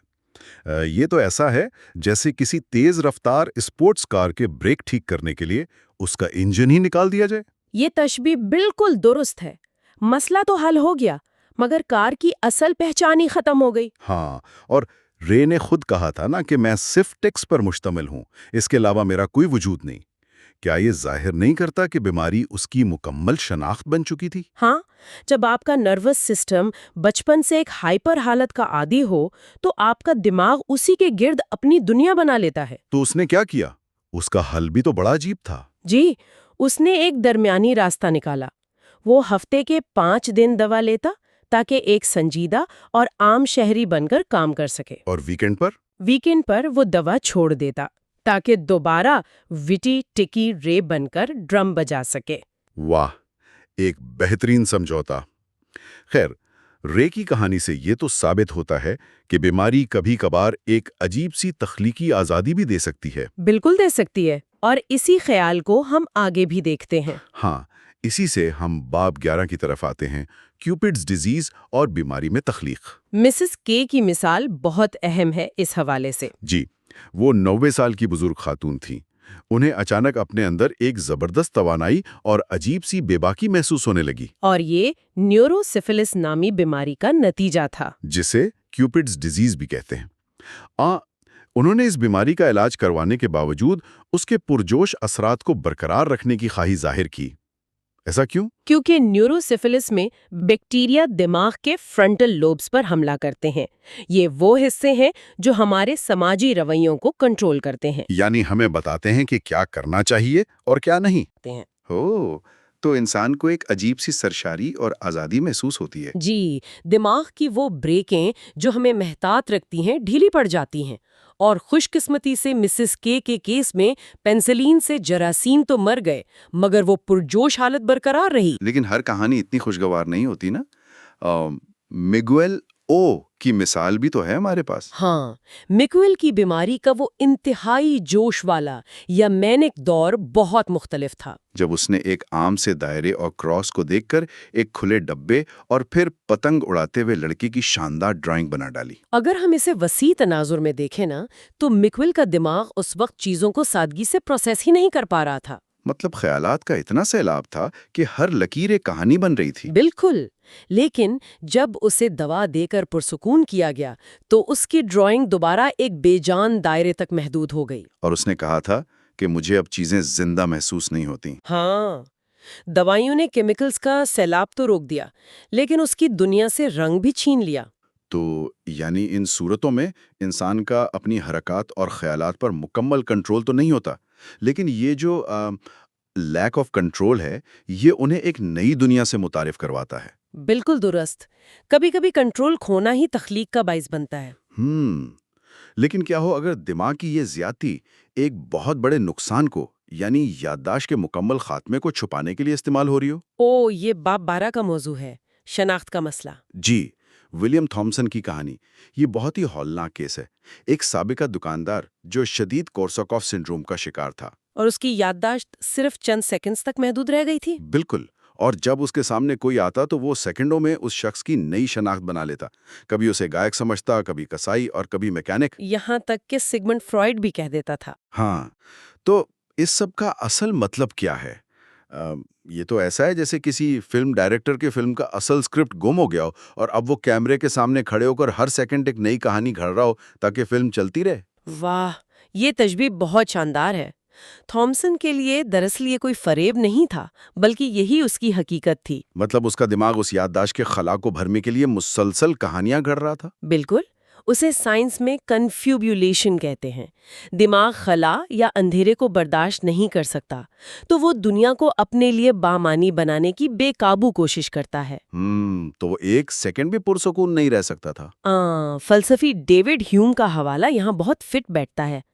تھامسن دراصل صرف خیالات اور احساسات کے ایک بے ہنگم بہاؤ کا نام بن چکا تھا۔ تو اسے سکون کہاں ملتا تھا؟ وہ صرف اس وقت پرسکون ہوتا تھا جب وہ باغ میں پودوں کے پاس ہوتا تھا۔ اوہ اچھا۔ ہاں، کیونکہ فطرت اسے کوئی شناخت یا انسانی رشتہ نہیں مانگتی، وہاں اسے کوئی کہانی نہیں بنانی پڑتی تھی۔ کیا بات ہے! یعنی جب یادداشت کا دھاگا ٹوٹتا ہے تو انسان اندھیرے میں کہانیاں گھڑنے پر مجبور ہو جاتا ہے، لیکن فطرت کے پاس اسے خاموشی مل جاتی ہے۔ بالکل، یہ دماغ کی بقا کی ایک حیرت انگیز جدوجہد ہے۔ تو آپ باتوں کو سمیٹتے ہوئے یہ واضح ہے کہ یہ صرف میڈیکل کیسز نہیں ہیں، یہ دکھاتے ہیں کہ ہم سب اپنی زندگی میں ایک توازن کے متلاشی رہتے ہیں۔ کنٹرول اور آزادی، یادداشت اور تخیل، یہی سب مل کر تو ہماری شناخت بناتے ہیں۔ جی، اور جب یہ توازن بگڑتا ہے تو نتائج ہم نے رے اور تھامسن کی صورت میں دیکھے ہیں۔ ہاں بالکل، اور یہاں نا ایک بہت گہرا سوال پیدا ہوتا ہے۔ اگر ہماری پوری شخصیت، ہمارا اخلاق اور ہماری شناخت صرف دماغی کیمیکلز کے ایک مخصوص توازن اور ایک چلتی ہوئی کہانی پر منحصر ہے، تو جب وہ کیمیکلز تبدیل ہوتے ہیں تو ہمارا اصل وجود کہاں چلا جاتا ہے؟ یہ واقعی ایک بہت فکر انگیز سوال ہے۔ بالکل، کیا ہم واقعی وہی ہیں جو ہم سوچتے ہیں، یا ہم صرف اپنے دماغ کے ایک بایولوجیکل ڈرامے کے کردار ہیں جو کیمیکلز کے اشاروں پر ناچ رہے ہیں؟ خیر، اس پر تو سوچنا پڑے گا۔ اگلے حصے میں ہم مزید پیچیدہ بیہیویئرل کیسز دیکھیں گے۔ یہ حصہ 5 ہے۔ تصور کیا جائے کہ ایک 63 سالہ خاتون ہے جو پچھلی 2 دہائیوں سے مطلب 24 سالوں سے ایک ہسپتال کے بستر پر بت کی طرح بے حس وہ حرکت پڑی ہیں۔ بالکل، ایک مجسمے کی طرح جم کر رہ گئی تھیں۔ ہاں بالکل، وہ ایک ایسی کیفیت کا شکار ہے جہاں آنکھیں اوپر کی طرف کھنچ جاتی ہیں اور جسم میں کوئی حرکت نہیں ہوتی۔ پھر ایک دن انہیں ایک خاص دوا دی جاتی ہے اور اچانک، اور یہ وہ لمحہ ہے جو سب کو حیران کر دیتا ہے، وہ نہ صرف اس طویل نیند سے جاگ اٹھتی ہیں بلکہ وہ 1920 کی دہائی کے پرانے گیت گانے لگتی ہیں۔ کیا واقعی؟ مطلب وہ سیدھا ماضی میں چلی جاتی ہیں؟ ہاں بالکل، وہ اس دور کے لطیفے سناتی ہیں اور بالکل اسی پرانے انداز میں بات کرنے لگتی ہیں۔ ان کا دماغ انہیں مکمل طور پر 40 سال پیچھے لے جاتا ہے۔ تو مطلب یہ کوئی جادو نہیں ہے بلکہ انسانی دماغ کی وہ حیرت انگیز اور پراسرار حقیقت ہے جس پر آج کے اس تفصیلی جائزے میں بات کی جائے گی۔ صحیح۔ ہم اولیور سیکس کی کتاب کے دوسرے اور تیسرے حصے پر بات کریں گے، خاص طور پر باب 13، 14، 15 اور 16 کی کلینکل کہانیوں پر۔ تو آج کی اس گفتگو کا مشن یہ ہے کہ ہم یہ سمجھیں کہ ہمارے دماغ میں وقت کا احساس یا ٹائم پرسیپشن کیسے کام کرتا ہے اور شناخت کی الجھن دراصل کیا ہوتی ہے۔ اور اس کے ساتھ ساتھ ہم یہ بھی دیکھیں گے کہ پرانی یادوں کا اچانک سیلاب، یعنی جب پاسٹ میموریز کا اچانک فلڈ آتا ہے تو وہ انسانی رویوں کو کیسے تبدیل کر سکتا ہے۔ بالکل، اور یہ کہانیاں اتنی حیران کن ہیں کہ یقین کرنا مشکل ہو جاتا ہے، لیکن ہم انہیں بالکل غیر جانبدارانہ اور سادہ انداز میں پیش کریں گے۔ تو چلیں سب سے پہلے اس شناخت کی الجھن یا آئیڈینٹی کنفیوژن کی بات کرتے ہیں۔ ہاں، یہ چیپٹر 13 کی بات ہے جس کا عنوان ہے یس فادر سسٹر۔ دیکھیے، اگر دماغ کا وہ حصہ جو چیزوں کو معنی دیتا ہے، جسے فرنٹل لوب کہتے ہیں، وہ خراب ہو جائے تو شناخت پر بہت گہرا اثر پڑتا ہے۔ یعنی وہ حصہ جو ہمیں بتاتا ہے کہ کسی چیز کی اہمیت کیا ہے۔ بالکل، اولیور سیکس ایک مریضہ محترمہ بی کا ذکر کرتے ہیں۔ وہ ایک انتہائی قابل ریسرچ کیمسٹ تھیں، مگر بدقسمتی سے ان کے دماغ کے اگلے حصے میں ایک ٹیومر ہو گیا۔ ایک کارسینوما، صحیح؟ ہاں، کارسینوما۔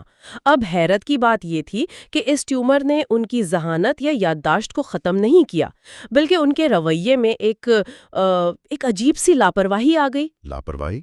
مطلب وہ چیزوں کو بھولنے لگی تھیں یا؟ نہیں، وہ ہر چیز کو مذاق میں اڑانے لگی تھیں، یہاں تک کہ انہوں نے اپنے ڈاکٹر کو یکساں طور پر کبھی فادر، کبھی سسٹر اور کبھی ڈاکٹر کہنا شروع کر دیا۔ اچھا، ایک ہی شخص کو 3 الگ الگ ناموں سے؟ جی ہاں، اور جب ڈاکٹر نے ان سے پوچھا کہ کیا آپ کو ان میں کوئی فرق محسوس نہیں ہوتا، تو ان کا جواب بڑا عجیب تھا۔ کیا کہا انہوں نے؟ انہوں نے کہا کہ وہ فرق جانتی ہیں، لیکن ان کے لیے اب اس فرق کا کوئی مطلب نہیں بچا، یعنی ان کے لیے ڈاکٹر، راہبہ اور پادری سب برابر ہو چکے تھے۔ یہ تو بہت خوفناک بات ہے، مطلب علم ہے لیکن احساس ختم ہو گیا۔ بالکل، جب ان سے دائیں اور بائیں کے فرق کے بارے میں پوچھا گیا تو انہوں نے اسے کیمسٹری کی ایک اصطلاح انانٹیومورفس کہہ کر ٹال دیا۔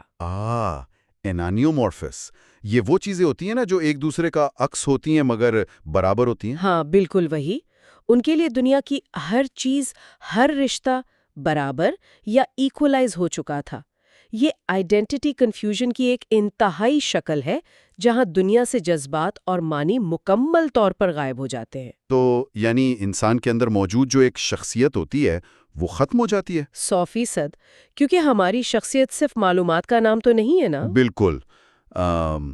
اگر اس صورتحال کو سمجھانے کے لیے میں ایک مثال دوں تو یہ کچھ ایسا ہے جیسے فرض کریں آپ کے پاس ایک ایسی لغت یا ڈکشنری ہے جس میں دنیا کے ہر لفظ کا ہجے اور تلفظ تو بالکل درست لکھا ہو، لیکن ہر لفظ کے آگے اس کا مطلب بالکل ایک ہی درج ہو۔ بالکل صحیح تشبیہ ہے یہ۔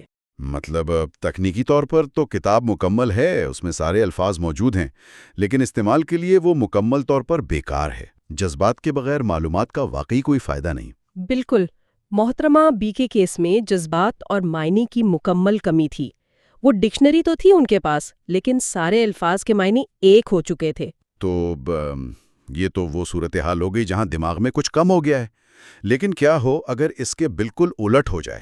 مطلب اگر دماغ میں اچانک بہت سارے محرکات اور تاثرات کا طوفان آ جائے؟ یہ بہت اہم سوال ہے، اور یہی ہمیں اگلے باب کی طرف لے جاتا ہے جس کا نام ہے دی پوزیسڈ۔ ہم چیپٹر 14 کی بات کر رہے ہیں جہاں ٹورٹ سنڈروم کا ذکر ہے۔ ٹورٹ سنڈروم، اس میں تو وہ مریض عجیب و غریب آوازیں نکالتے ہیں نا؟ ہاں، اس میں مریض کی انا اور شناخت کو اندرونی اور بیرونی امپلسز یا محرکات کی ایک مسلسل بمباری کا سامنا رہتا ہے۔ مسلسل بمباری، یہ تو بہت تھکا دینے والا کام ہوگا۔ بہت زیادہ۔ اسے سمجھنے کے لیے اولیور سیکس نے فلاسفر ڈیوڈ ہیوم کے نظریے کا حوالہ دیا ہے۔ ہیوم کا ماننا تھا کہ انسان کی کوئی مستقل ہستی نہیں ہوتی۔ تو پھر انسان کیا ہے ان کے نزدیک؟ ان کے مطابق انسان محض مختلف احساسات اور تاثرات کا ایک مجموعہ ہے جو ایک تھیٹر کی طرح تیزی سے بدلتے رہتے ہیں۔ اچھا، مطلب بس جو محسوس ہو رہا ہے وہی حقیقت ہے۔ ہاں، ایک عام انسان تو اپنے احساسات اور حرکات پر قابو رکھتا ہے، لیکن ٹوریٹ کے مریضوں میں یہ فلٹر اڑ جاتا ہے۔ ان کی شناخت کی بقا ایک مستقل جنگ بن جاتی ہے۔ تو اس کا مطلب ہے کہ اس دماغی بمباری کی وجہ سے ایک طرح کی ٹارٹائز سول وجود میں آتی ہے جو ہر وقت ان جھٹکوں اور خیالات کے رحم و کرم پر ہوتی ہے۔ بالکل، ان کا ارادہ، ان کی مرضی اس ہجوم تلے دب جاتی ہے۔ لیکن یہاں میرا ایک سوال ہے، اگر ایک عام انسان کی شناخت صرف اس کے دماغ کے کنٹرول کیے گئے احساسات کا نام ہے، صحیح، اور جب وہ دماغ کا کنٹرول ختم ہو جائے تو انسان ہیوم کے نظریے کے مطابق محض ایک بے ترتیب مشین بن جاتا ہے، تو کیا اس کا مطلب یہ ہے کہ ہماری کوئی مستقل شخصیت ہوتی ہی نہیں؟ یہ ایک بہت گہرا فلسفیانہ سوال ہے۔ میرا مطلب ہے، کیا وہ سب جسے ہم اپنی ذات کہتے ہیں وہ محض نیورونز کا ایک کھیل ہے؟ دیکھیں، سائنس تو یہی بتاتی ہے کہ یہ سارا کھیل اعصابی رابطوں کا ہے۔ جب وہ رابطے ٹوٹتے ہیں یا حد سے زیادہ متحرک ہوتے ہیں تو شخصیت بدل جاتی ہے۔ یہ تو واقعی سوچنے پر مجبور کر دیتا ہے۔ بالکل، اور دماغ کی اسی بے ترتیبی سے نکل کر ہم ایک اور حیرت انگیز مظہر کی طرف آتے ہیں، چیپٹر 15 جس کا نام ہے ریمینیسنس۔ ریمینیسنس یعنی پرانی یادوں کا واپس آنا؟ ہاں، لیکن یہ کوئی عام یاد نہیں ہے۔ یہ وہ مظہر ہے جب دماغ اچانک ماضی کی انتہائی واضح اور منظم یادوں کو کھینچ کر حال میں زندہ کر دیتا ہے۔ اچھا، مطلب ایک دم سے پرانی یادوں کا اچانک فلڈ آ جاتا ہے؟ یہ تو دماغ میں ٹائم پرسیپشن کا ایک بہت انوکھا پہلو ہے، بہت انوکھا۔ اس باب میں 2 مریضوں کا ذکر ہے۔ ایک محترمہ اوسی تھیں جو ایک اولڈ ایج ہوم میں رہتی تھیں۔ تو ان کے ساتھ کیا ہوا؟ فالج کا کوئی حملہ تھا؟ ہاں، انہیں فالج کا حملہ ہوا تھا، اور اس کے بعد اچانک انہیں اپنے بچپن کے گیت انتہائی اونچی آواز میں سنائی دینے لگے۔ اونچی آواز میں؟ مطلب انہیں باقاعدہ وہ گیت کانوں میں سنائی دے رہے تھے جیسے کوئی ریڈیو چل رہا ہو؟ بالکل، یہ گیت آئرلینڈ کے تھے جہاں ان کا بچپن گزرا تھا۔ انہیں یوں محسوس ہوا جیسے وہ حقیقت میں دوبارہ بچپن میں اپنی ماں کی گود میں موجود ہوں۔ واہ! اور کیا ایک اور خاتون کا بھی ذکر تھا، محترمہ او ایم؟ ہاں، محترمہ او ایم، انہیں بھی ایک خاص دھن ایسٹر پریڈ نام کی دھن مسلسل سنائی دیتی تھی۔ تو سائنس اس کی کیا وضاحت کرتی ہے؟ یہ تو کوئی عام یادداشت والا معاملہ نہیں لگتا۔ اسے طبی دنیا میں جیکسونین ریمنسنس کہا جاتا ہے، یعنی یادوں کا اچانک سیلاب، اور اس کے لیے ڈاکٹر وائلڈر پینفیلڈ کی تحقیق کا حوالہ دیا جاتا ہے۔ پینفیلڈ، انہوں نے دماغ پر کچھ تجربات کیے تھے نا، الیکٹرک شاکس دے کر؟ جی ہاں، پینفیلڈ نے دماغ کے اس حصے کو جسے ٹیمپورل لوب کہتے ہیں وہاں ہلکے الیکٹرک شاکس دیے، اور یہ ثابت کیا کہ ماضی کی ہر یاد، ہر گیت اور ہر منظر دماغ میں بالکل محفوظ رہتا ہے۔ تو جب اس حصے کو کرنٹ ملتا ہے تو وہ ریکارڈر آن ہو جاتا ہے؟ بالکل، اسے ڈبلنگ آف کانشسنس یا شعور کا دوہرا پن کہا جاتا ہے، جس کا مطلب ہے کہ انسان بوقت حال اور ماضی میں جیتا ہے۔ یعنی وہ ہسپتال میں بھی موجود ہے اور اسی وقت آئرلینڈ میں اپنے بچپن میں بھی۔ یہ تو بہت ہی عجیب کیفیت ہے نا؟ اس میں سب سے اہم چیز ایموشنل میموری اوورلوڈ ہے۔ ہوتا یہ ہے کہ دماغ میں یادیں اور جذبات ایک ساتھ جڑے ہوتے ہیں۔ جب یادیں واپس آتی ہیں تو اس وقت کے مکمل جذبات کے ساتھ آتی ہیں۔ میں سمجھ رہا ہوں۔ اگر اسے آج کی زبان میں سمجھایا جائے تو یہ بالکل ایسے جیسے فرض کریں آپ کے اسمارٹ فون میں کوئی عام سی ایپ چل رہی ہے، صحیح، اور اچانک بیک گراؤنڈ سے کوئی پرانی ہائی ڈیفینیشن یعنی HD ویڈیو خود بخود چلنے لگے۔ بالکل درست۔ اور اس ویڈیو کی آواز اتنی تیز ہو اور اسکرین اتنی روشن ہو کہ آپ اس وقت جو ایپ استعمال کر رہے ہیں اسے دیکھ ہی نہ سکیں۔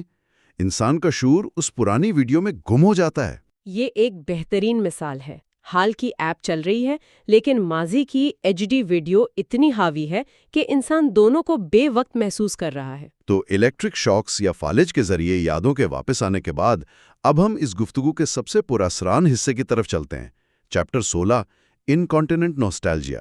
ہاں، یہ میرا پسندیدہ باب ہے۔ اس میں ہم دیکھتے ہیں کہ کیسے ایک خاص کیمیکل انسان کو کئی دہائیاں پیچھے لے جا سکتا ہے۔ یہ نوسٹالجیا کا خالصتاً اعصابی یا نیورولوجیکل پہلو ہے۔ یہ وہی 63 سالہ خاتون کا واقعہ ہے نا جس کا ہم نے بالکل شروع میں ذکر کیا تھا؟ جی بالکل، محترمہ روز آرمی۔ وہ 24 سال سے آکیولوجک ٹرانس نامی بیماری میں بے حس و حرکت پڑی تھیں۔ تو 24 سال تک وہ بس ایک ہی حالت میں رکی رہیں؟ ان کے دماغ میں کیا چل رہا تھا اس وقت؟ ظاہری طور پر تو وہ بالکل منجمد تھیں، لیکن پھر انہیں ایل ڈوپا نامی دوا دی گئی۔ ایل ڈوپا، یہ پارکنسن کی بیماری کے لیے استعمال ہوتی ہے نا؟ ہاں بالکل، اور جیسے ہی یہ دوا دی گئی تو نہ صرف وہ ہوش میں آ گئی بلکہ ان پر 1920 کی دہائی کی یادوں کا شدید غلبہ ہو گیا، جسے کتاب میں انکانٹیننٹ نوسٹالجیا کہا گیا ہے۔ بالکل، وہ اچانک 40 سال پرانے گانے گانے لگیں، اس دور کے لطیفے سنانے لگیں اور بالکل ایک نوجوان لڑکی کی طرح برتاؤ کرنے لگیں۔ تو کیا یہ ایل ڈوپا کا کوئی سائیڈ ایفیکٹ تھا یا کچھ اور؟ اولیویر سیکس بتاتے ہیں کہ ایل ڈوپا نے ایک ذاتی ٹائم مشین کے طور پر کام کیا۔ Time machine? مطلب دوا نے ان کو ماضی میں پہنچا دیا؟ ایک طرح سے ہاں، یہ یادیں مٹ نہیں گئی تھیں بلکہ دماغ میں کسی گہرے گوشے میں رکی ہوئی تھیں، یا آپ کہہ لیں کہ فوسلائز ہو چکی تھیں۔ ہاں، جیسے کسی غار میں فاسلز محفوظ رہ جاتے ہیں۔ بالکل ویسے ہی دوا نے ان رکی ہوئی یادوں کے دروازے کھول دیے۔ یہ میموری اور ایموشنز کے تعلق کی ایک انتہائی واضح سائنسی مثال ہے۔ لیکن پھر کیا ہوا؟ کیا وہ اسی حالت میں رہیں؟ نہیں، اور یہی اس کیس کا سب سے افسوسناک حصہ ہے۔ جیسے ہی ان کی دوا کی مقدار کم کی گئی، وہ فوری طور پر سب کچھ بھول گئیں۔ مطلب جیسے ہی کیمیکل کم ہوا، ٹائم مشین بند ہو گئی؟ بالکل، وہ گانے، وہ لطیفے، وہ جوانی کی چمک سب ایک دم غائب ہو گئی اور وہ دوبارہ اسی سرد بے حس حالت میں چلی گئیں۔ ہاں، یہ سن کر تو حیرت ہوتی ہے۔ مطلب میرا ایک سوال ہے۔ جی پوچھیں۔ اگر ایک کیمیکل دوا 40 سال پرانی بھولی ہوئی یادوں کو بالکل واضح طور پر واپس لا سکتی ہے اور پھر دوا رکنے پر انہیں دوبارہ غائب کر سکتی ہے؟ صحیح. تو کیا اس کا مطلب یہ ہے کہ ہم اپنی زندگی میں کچھ بھی نہیں بھولتے؟ مطلب کیا ہماری تمام بھولی ہوئی یادیں دماغ کی ہارڈ ڈرائیو میں ہمیشہ کے لیے محفوظ رہتی ہیں؟ آپ کا اشارہ اس طرف ہے کہ کیا وہ صرف ایک مخصوص کیمیائی چابی یا کیمیکل کی کا انتظار کر رہی ہوتی ہیں؟ بالکل. کیا ہم حقیقت میں کچھ بھولتے ہی نہیں ہیں؟ نیورولوجی کے یہ کیسز تو اسی بات کی تصدیق کرتے ہیں. ایسا لگتا ہے کہ دماغ ہر چیز ریکارڈ کرتا ہے، لیکن روزمرہ کی زندگی گزارنے کے لیے وہ اکثر چیزوں کو دفن کر دیتا ہے. تاکہ ہم حال میں جی سکیں. اگر پچھلی ساری یادیں ایکٹیو رہیں تو ہم تو پاگل ہو جائیں گے. بالکل صحیح. تو اگر ہم اس سارے تفصیلی جائزے کو مختصراً سمیٹیں تو ہمیں کیا سمجھ آتا ہے؟ میرا خیال ہے کہ ہم نے آج یہ سیکھا کہ شناخت، جذبات، وقت کا احساس اور پرانی یادیں، یہ سب الگ الگ چیزیں نہیں ہیں. بالکل نہیں. یہ سب ایک دوسرے کے ساتھ اعصابی سطح پر یعنی نیورولوجیکل لیول پر انتہائی گہرائی سے جڑے ہوئے ہیں. ہاں، فرنٹل لوب میں گڑبڑ ہوئی تو محترمہ بی کے لیے دنیا بے معنی ہو گئی. ٹیورٹ کے مریضوں میں محرکات زیادہ ہوئے تو شناخت ہائی جیک ہو گئی. اور پھر پینفیلڈ کے تجربات اور محترمہ اوسی کے کیس سے ہم نے دیکھا کہ کیسے دماغ میں وقت کا پہیہ الٹا گھوم سکتا ہے.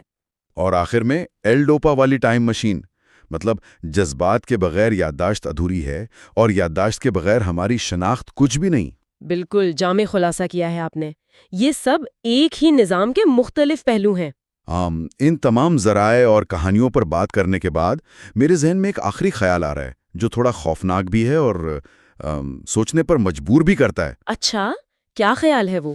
دیکھیے، اگر ہماری شخصیت، ہماری شناخت اور ہماری گہری یادیں صرف دماغی کیمیکلز اور الیکٹریکل سگنلز کی محتاج ہیں، صحیح. تو کیا مستقبل میں کوئی ایسی دوا یا ٹیکنالوجی آ سکتی ہے جو ہماری ناخوشگوار یادوں کو مٹا دے؟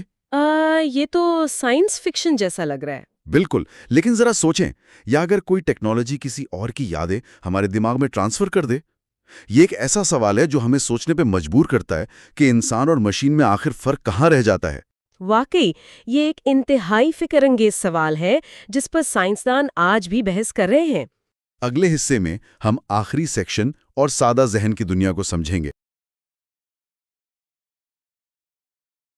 یہ حصہ 6 ہے، اور مطلب ذرا تصور کریں کہ ایک انسان کو دائیں اور بائیں میں فرق نہیں پتا. وہ اپنے جوتوں کے تسمے تک نہیں باندھ سکتا. روزمرہ کے چھوٹے چھوٹے کام اس کے لیے کسی پہاڑ سے کم نہیں ہیں. بالکل، بہت مشکل ہوتے ہیں. لیکن جب وہ سٹیج پر جا کر اداکاری کرتا ہے تو وہ اچانک دنیا کا سب سے پراعتماد، متوازن اور ایک دم مکمل انسان بن جاتا ہے. یہ واقعی حیران کن ہے. آج ہم ایک ایسی دنیا میں قدم رکھ رہے ہیں جسے ہم اکثر اور میرا خیال ہے بہت غلطی سے سادہ یا پھر بے وقوف سمجھتے ہیں. صحیح. ہم عموماً جب بھی ذہانت کے بارے میں سوچتے ہیں تو ہمارے ذہن میں فوراً ایک بہت ہی پیچیدہ اور منطقی قسم کی تصویر ابھرتی ہے. ہمیں لگتا ہے کہ جو انسان جتنا پیچیدہ سوچ سکتا ہے وہ اتنا ہی ذہین ہے. ہاں، یہ ایک عام تاثر ہے. لیکن آج کا ہمارا ہدف ہے وہ ولیئر سیکس کی کتاب کے آخری حصے کو کھوجنا ہے جہاں یہ تصور بالکل الٹ جاتا ہے. آج ہم دیکھیں گے کہ بظاہر نظر آنے والی اس خاص سادگی کے اندر، مطلب سمپل مائنڈز کی دنیا میں، کتنی حیرت انگیز گہرائی چھپی ہو سکتی ہے. حقیقت کو محسوس کرنے کی کیسی انوکھی صلاحیت ہو سکتی ہے. بالکل. اور دیکھیں، سائنسی دنیا اور خاص طور پر اگر ہم نیورولوجی کی بات کریں تو ان کا ایک بہت پرانا تعصب رہا ہے. اچھا، کس قسم کا تعصب؟ انہوں نے ہمیشہ انسان کی تجریدی سوچ کو، یعنی جسے ہم ایبسٹریکٹ تھاٹ کہتے ہیں، اس کو انسانیت کی معراج سمجھائے. مطلب چیزوں کو کیٹیگریز میں، فارمولوں میں اور اصولوں میں قید کرنے کی صلاحیت کو. یعنی ہر چیز کا کوئی لاجک ہونا چاہیے. ہاں، بالکل. اور ان کے نزدیک جو ذہن یہ کام نہیں کر سکتا وہ محض بیمار ہے یا معذور ہے یا نامکمل ہے. لیکن اس کتاب کے اس چوتھے حصے کا مرکزی خیال ہی یہ ہے کہ ان بظاہر سادہ ذہنوں کے اندر دنیا سے جڑنے کا ایک بالکل مختلف اور میں کہوں گے انتہائی طاقتور نظام موجود ہوتا ہے. مطلب وہ چیزوں کو الگ طرح سے دیکھتے ہیں؟ جی، وہ دنیا کو ان پیچیدہ نظریات کی اینک سے نہیں دیکھتے. وہ چیزوں کو براہ راست اور بہت ٹھوس انداز میں محسوس کرتے ہیں. ان کی سوچ بالکل خالص ہوتی ہے جس میں یہ ہماری معاشرتی یا منطقی ملاوٹ نہیں ہوتی. کیا بات ہے. اور میرے خیال میں جو ریبیکا کی کہانی ہے وہ اس بات کو سمجھنے کے لیے سب سے بہترین شروعات ہے۔ جی، ریبیکا کا کیس بہت خاص ہے۔ وہ 19 سال کی ایک لڑکی تھی جس کا آئی کیو بہت ہی کم تھا۔ اسے میڈیکل کے زبان میں انہوں نے موٹر مورون کا نام دیا تھا۔ ہاں، یہ ایک پرانی اور کافی سخت اصطلاح ہے۔ بالکل، اس کی حرکات و سکنات میں انتہائی بے ڈھنگی تھی۔ وہ اپنے کپڑے الٹے پہن لیتی اور میں پڑھ رہا تھا کہ جوتوں میں پاؤں پھنسانے کی کوشش میں وہ گھنٹوں الجھی رہتی تھی۔ ہاں، وہ چھوٹی چھوٹی چیزوں میں بہت کنفیوز ہو جاتی تھی۔ منطقی اور حسابی دنیا میں وہ واقعی ایک ناکام انسان لگتی تھی، لیکن دلچسپ بات یہ نا کہ اسے فطرت، شاعری اور کہانیوں سے بہت ہی گہرا لگاؤ تھا۔ جب اسے کلینک میں بلاکس جوڑنے یا چیزوں کو ترتیب دینے کا کام دیا جاتا تو وہ پوری طرح بکھر جاتی، رو پڑتی تھی۔ کیونکہ وہاں کوئی مطلب نہیں تھا اس کے لیے۔ بالکل، لیکن جب اس نے ایک تھیٹر گروپ میں حصہ لیا تو وہ خامیاں جیسے غائب ہی ہو گئیں۔ میں سوچتا ہوں کہ ایک دماغ جو سادی سی جیومیٹری کو نہیں سمجھ پا رہا، وہ تھیٹر جیسی پیچیدہ اور جذباتی جگہ پر کیسے اتنا شاندار کام کر سکتا ہے؟ دیکھیں، یہ بظاہر تو ایک تضاد لگتا ہے، لیکن دراصل یہ ہمارے ذہانت کو ماپنے کے پیمانے کی خامی ہے۔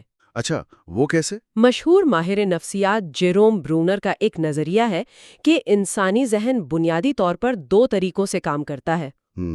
ایک تو وہ منطقی اور حسابی انداز ہے جسے پیراڈگمیٹک کہتے ہیں، اور دوسرا بیانیہ یا کہانی پر مبنی انداز ہے، یعنی نیریٹو مائنڈ۔ نیریٹو مائنڈ، صحیح۔ ریبیکا کا جو منطقی ذہن تھا وہ واقعی کمزور تھا، لیکن اس کا بیانیہ ذہن یعنی کہانیوں کو سمجھنے والا حصہ وہ پوری طرح روشن تھا۔ یعنی وہ زندگی کو ایک کہانی کی طرح دیکھتی تھی۔ بالکل۔ جب وہ کلینک میں بلاکس جوڑ رہی تھی نا، تو وہاں کوئی کہانی نہیں تھی، کوئی جذبہ نہیں تھا، بس خشک اصول تھے۔ لیکن تھیٹر نے اسے ایک کردار دیا، ایک تسلسل دیا اور ایک بیانیہ دیا۔ ارے واہ! اور خود ریبیکا نے اپنی اس کیفیت کو بیان کرتے ہوئے مصنف اولیور سیکس سے ایک حیرت انگیز بات کہی تھی۔ کیا کہا تھا اس نے؟ اس نے کہا تھا کہ میں ایک زندہ قالین کی طرح ہوں، مجھے ایک پیٹرن یا ڈیزائن کی ضرورت ہے، ورنہ میں ادھر جاتی ہوں۔ او میرے خدایا، کیا کمال کی تشبیہ ہے! میں ایک زندہ قالین کی طرح ہوں، یہ ایسا ہی ہے جیسے آپ کسی انتہائی خوبصورت اور جذباتی نظم کو کسی مشین کے ہدایت نامے کی طرح پڑھنے کی کوشش کریں۔ ہاں، بالکل یہی بات ہے۔ اگر آپ ایک نظم کو پرزوں میں توڑیں گے، یہ گنیں گے کہ اس میں کتنے الفاظ ہیں اور اس کی گرامر کیا ہے، تو اس کی ساری خوبصورتی تو مر جائے گی نا؟ وہ بالکل بے معنی لگے گی۔ بالکل، اس کا اصل جوہر ختم ہو جائے گا۔ ریبیکا کو جب تک مشین کے پرزوں کی طرح ٹریٹ کیا گیا، وہ ادھڑی ہوئی رہی، لیکن کہانی نے اسے وہ پیٹرن دے دیا جس نے اس کے وجود کو سی دیا، اسے مکمل کر دیا۔ 100% صحیح۔ تھیٹر کے اندر اسے وہ سانچہ مل گیا جو اس کے بکھرے ہوئے اعصاب کو ایک جگہ مرکوز کر سکتا تھا۔ اور دیکھیں، اس کی اداکاری میں کوئی میکینکی پن نہیں تھا، وہ واقعی اس کردار کی روح میں اتر جاتی تھی۔ یہ ثابت کرتا ہے کہ ذہانت صرف ریاضی کے سوال حل کرنے کا نام نہیں ہے۔ جی، انٹیلیجنس کی مختلف اقسام ہیں۔ بالکل، زندگی کو ایک کہانی کی طرح سمجھنا، اس کے تسلسل کو محسوس کرنا بھی ذہانت کی ایک انتہائی اعلیٰ اور خالص قسم ہے۔ تو ریبیکا نے کہانیوں کے ذریعے اپنا وہ پیٹرن تلاش کر لیا جو اسے ٹوٹنے سے بچاتا تھا۔ لیکن میرا ایک سوال ہے۔ جی پوچھیں۔ کیا ہو اگر کسی دماغ کے پاس بیانیے یا کہانی کو سمجھنے کی بھی صلاحیت نہ ہو؟ کیا کوئی انتہائی سخت اور ریاضیاتی چیز بھی کسی کے لیے وہی سکون اور پیٹرن لا سکتی ہے؟ یہ ایک بہت اہم نکتہ ہے، اور اس کا جواب ہمیں اگلے کیس میں ملتا ہے۔ ہاں، یہ سوال مجھے مارٹن اے نامی شخص کی طرف لے جاتا ہے۔ اس کی کہانی بظاہر ایک چلتے پھرتے انسائکلوپیڈیا کی لگتی ہے۔ ہاں، وہ واقعی ایک واکنگ ڈکشنری تھا۔ اس کی یادداشت اتنی تیز تھی کہ اسے میوزک کی ایک پوری ڈکشنری کے ہزاروں صفحات حرف بحرف یبانی یاد تھے۔ اسے موسیقاروں کی تاریخ پیدائش، ان کے کام، ہر چیز رٹی ہوئی تھی۔ بالکل، اسے گرووز ڈکشنری آف میوزک زبانی یاد تھی۔ لیکن جب وہ یہ سب بولتا تھا تو اس میں کوئی جذبہ نہیں ہوتا تھا۔ کیا وہ واقعی صرف ایک انسانی ہارڈ ڈرائیو تھا جو صرف ڈیٹا اگل رہا تھا؟ دیکھیں، ہسپتال کا عملہ اور ڈاکٹرز کافی عرصے تک یہی سمجھتے رہے کہ وہ محض ایک روبوٹ ہے، جس کے دماغ میں ڈیٹا تو ہے لیکن اس کا کوئی مطلب نہیں، کیونکہ جب وہ تاریخیں بتاتا تھا نا، تو وہ واقعی ایک بے حس مشین لگتا تھا۔ تو پھر اس کی زندگی کیسے گزرتی تھی؟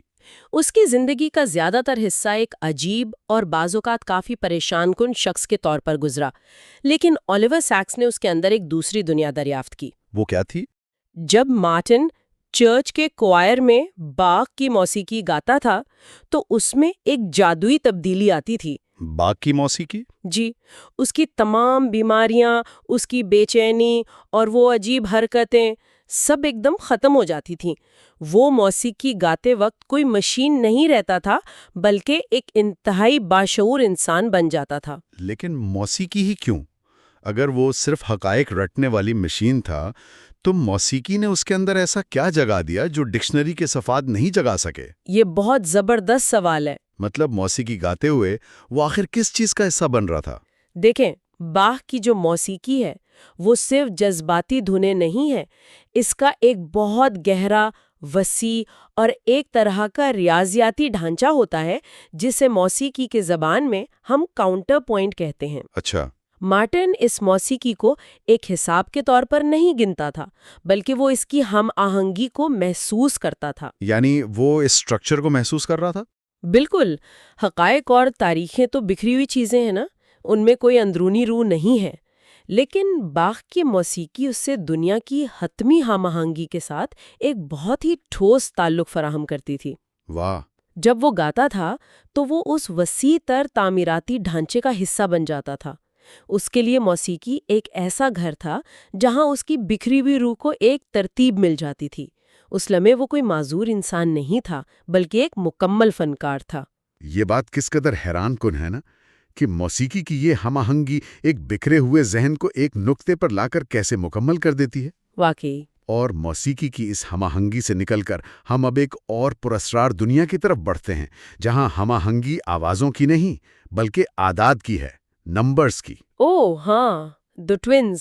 جان اور مائیکل نامی جڑوا بھائیوں کا کیس میرے خیال میں یہ شاید اس پوری کتاب کا سب سے زیادہ دنگ کر دینے والا حصہ ہے۔ میں اس بات سے پوری طرح متفق ہوں۔ یہ آٹزم اور منفرد صلاحیتوں کا ایک کلاسک کیس ہے۔ ان دونوں بھائیوں کو آٹزم تھا اور ان کا آئی کیو محض 60 کے قریب تھا، لیکن وہ سیکنڈوں میں حساب لگا کر بتا سکتے تھے کہ آج سے اسی 1000 سال آگے یا پیچھے پھلا تاریخ کو کون سا دن ہوگا۔ جی ہاں، ان کا ذہن کسی کیلنڈر کی طرح کام کرتا تھا۔ مجھے وہ واقعہ یاد آ رہا ہے جب ان کے سامنے ماچس کی ڈبی سے تیلیاں فرش پر گریں۔ انہوں نے گنے بغیر ایک ہی نظر میں بے وقت پکارا 111 اور پھر فوراً اسے 37 37 37 میں تقسیم کر دیا۔ میں یہ سوچنے پر مجبور ہوں کہ یہ کام تو بڑے سے بڑا ریاضی دان بھی آنکھ جھپکتے نہیں کر سکتا۔ بالکل نہیں کر سکتا۔ کیا ان کے دماغ میں کوئی سپر کمپیوٹر فٹ تھا جو بجلی کی تیزی سے تقسیم کے الگورتھم چلا رہا تھا؟ دیکھیں، یہی وہ سب سے بڑی غلط فہمی ہے جو عام طور پر پیدا ہوتی ہے۔ مصنف نے ان بھائیوں کا بہت گہرائی سے مطالعہ کیا اور کتاب میں یہ ثابت کیا کہ ان کے پاس عام انسانوں کی طرح کیلکولیشن یا حساب کتاب کرنے کی کوئی صلاحیت تھی ہی نہیں۔ ہیں؟ حساب نہیں کر سکتے تھے؟ جی ہاں، وہ جمع، تفریق، ضرب اور تقسیم کے بنیادی تصورات سے بھی بالکل ناواقف تھے۔ تو پھر انہوں نے تیلیاں کیسے گن لی اور تقسیم کر لیں؟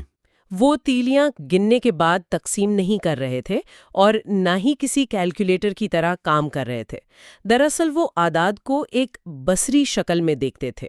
مطلب وہ نمبرز کی تصویر دیکھتے تھے؟ بالکل، ان کے لیے اعداد کوئی خشک علامات نہیں تھے بلکہ مناظر تھے، ایک آئیکونک مینٹل سٹیٹ تھی۔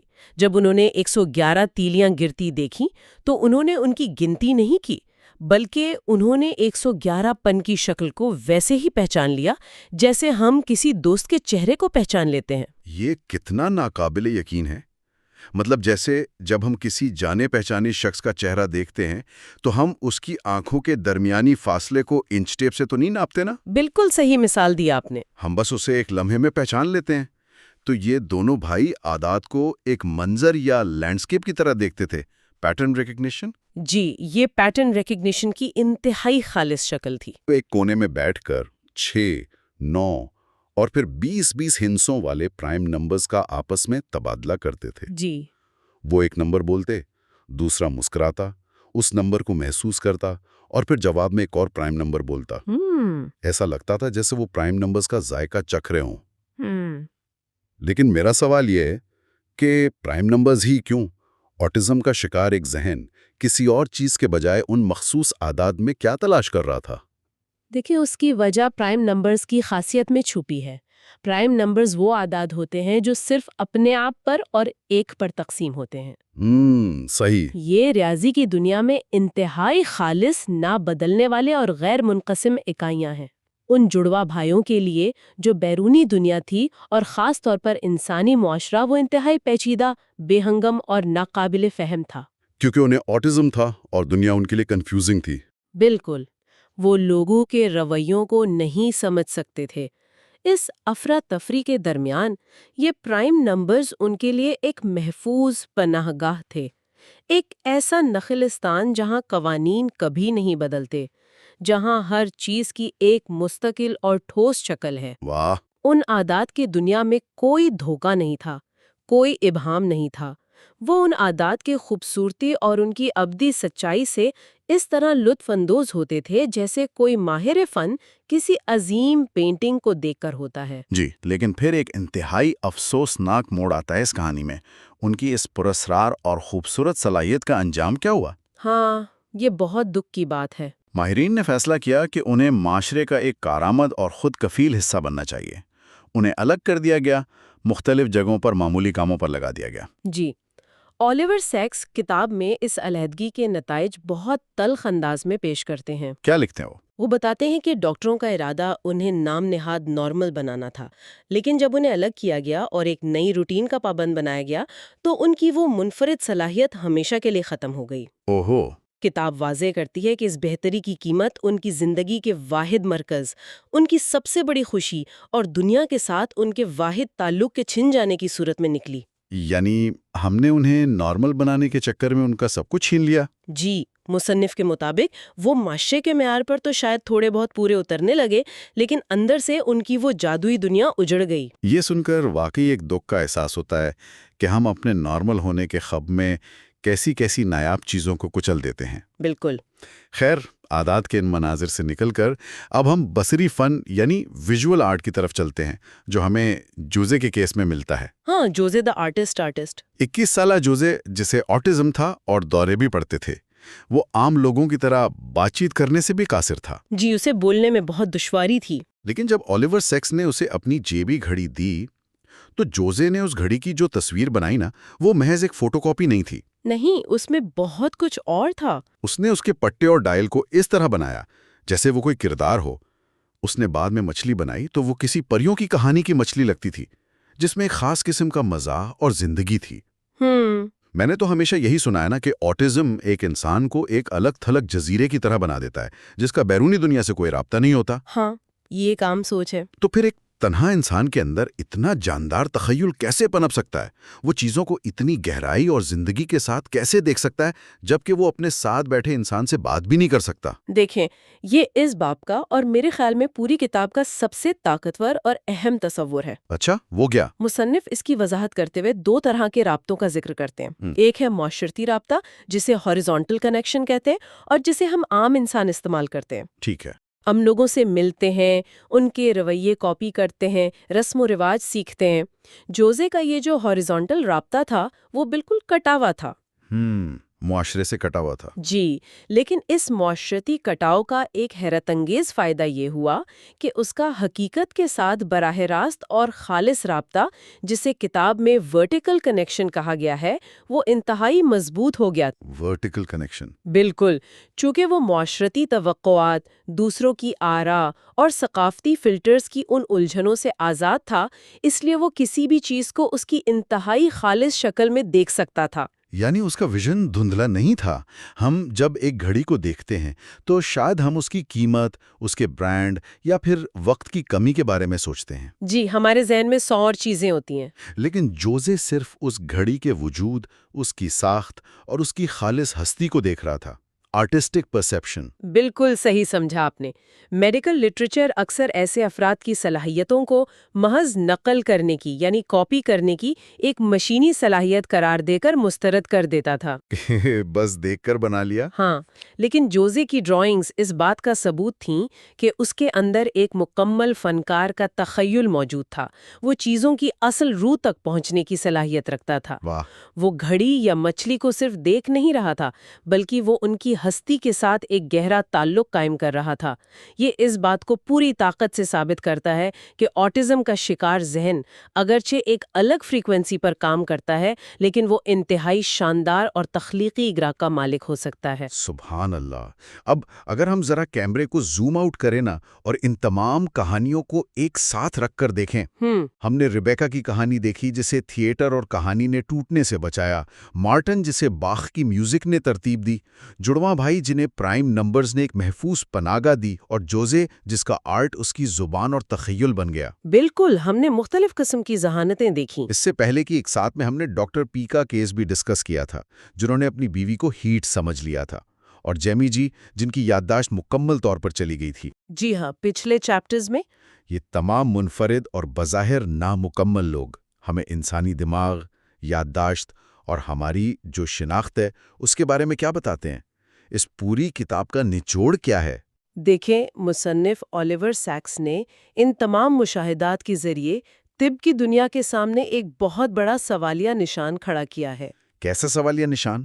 ان کے نزدیک اس پوری کتاب کا نچوڑ انسان کی ذات، اس کی یادداشت اور دنیا کو محسوس کرنے کی صلاحیت یعنی پرسیپشن کے درمیان اٹوٹ تعلق کو اجاگر کرنا ہے. برین اور آئیڈینٹی کا تعلق؟ بالکل.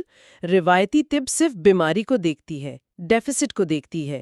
وہ ایکس رے اور ایم آر آئی میں تلاش کرتی ہے کہ دماغ کا کون سا حصہ خراب ہے یا کون سا نیورون کام نہیں کر رہا. وہ مشین کی طرح دیکھتے ہیں. جی، لیکن وہ اس پورے انسان کو نظر انداز کر دیتی ہے جو اس بیماری کے ساتھ جی رہا ہے. یہ کتاب ہمیں بتاتی ہے کہ انسان محض خلیوں اور کیمیکلز کا ایک بائیولوجیکل مجموعہ نہیں ہے. تو پھر کیا ہے؟ اس کے اندر ایک شناخت ہے، ایک سیلف ہے، ایک ذات ہے جو ہر حال میں خود کو بچانے کی جد و جہد کرتی ہے. مطلب جب دماغ کا منطقی حصہ کام کرنا چھوڑ دیتا ہے تو وہ ہار نہیں مانتا؟ بالکل نہیں مانتا. وہ زندہ رہنے کے لیے، اپنی پہچان کو برقرار رکھنے کے لیے نئے راستے تراشتا ہے. وہ آرٹ کا، موسیقی کا یا پھر کہانی کا سہارا لیتا ہے. جی ہاں، اور یہی وہ سبق ہے جو طب کو سیکھنا چاہیے. کتاب کے مطابق ڈاکٹر کا کام صرف بیماری کی تشخیص نہیں ہے بلکہ اس کا کام اس جد و جہد کو سمجھنا بھی ہے جو وہ انسان اپنی ذات کو مکمل رکھنے کے لیے کر رہا ہے. آج ہم نے جو سمپلسٹی اور کمپلیکسٹی کا یعنی سادگی اور پیچیدگی کا موازنہ کیا، اس نے یہ بات بالکل واضح کر دی ہے کہ ذہانت کا کوئی ایک ماڈل نہیں ہے. واقعی ایک ایسا ذہن جو جمع تفریق نہیں کر سکتا، وہ اگر پرائم نمبرز کے مناظر دیکھ سکتا ہے یا باخ کی میوزک کی روح کو محسوس کر سکتا ہے تو وہ ذہن کسی بھی طور پر کمتر یا بیمار نہیں ہے. وہ بس ایک مختلف کینوس پر دنیا کو پینٹ کر رہا ہے. یہ سب سننے کے بعد ذہن واقعی ایک عجیب سی حیرت اور ایک گہری سوچ میں ڈوب جاتا ہے. بالکل، یہ کیسز ہیں اتنے طاقتور. اور سیشن کا اختتام میں ایک ایسے سوال پر کرنا چاہوں گا جو شاید ہم سب کو اپنے گریبان میں جھانکنے پر مجبور کر دے. بتائیے.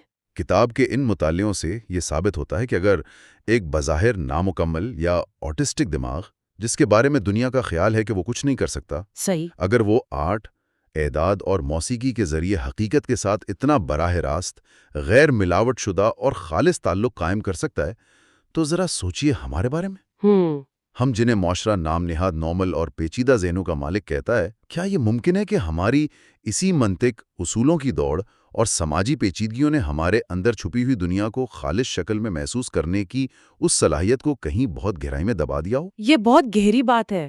کیا ہم نے اپنا وہ سیدھا اور سچا ورٹیکل رابطہ کھو دیا ہے جو جوزے یا ریبیکا کے پاس موجود تھا؟ یہ ایک ایسا سوال ہے جو کتاب کے ختم ہونے کے بعد بھی دیر تک گونجتا رہتا ہے. اگر آپ کو یہ علمی سفر پسند آیا ہو تو چینل کو سبسکرائب کریں اور اگلی ویڈیوز کا انتظار کریں.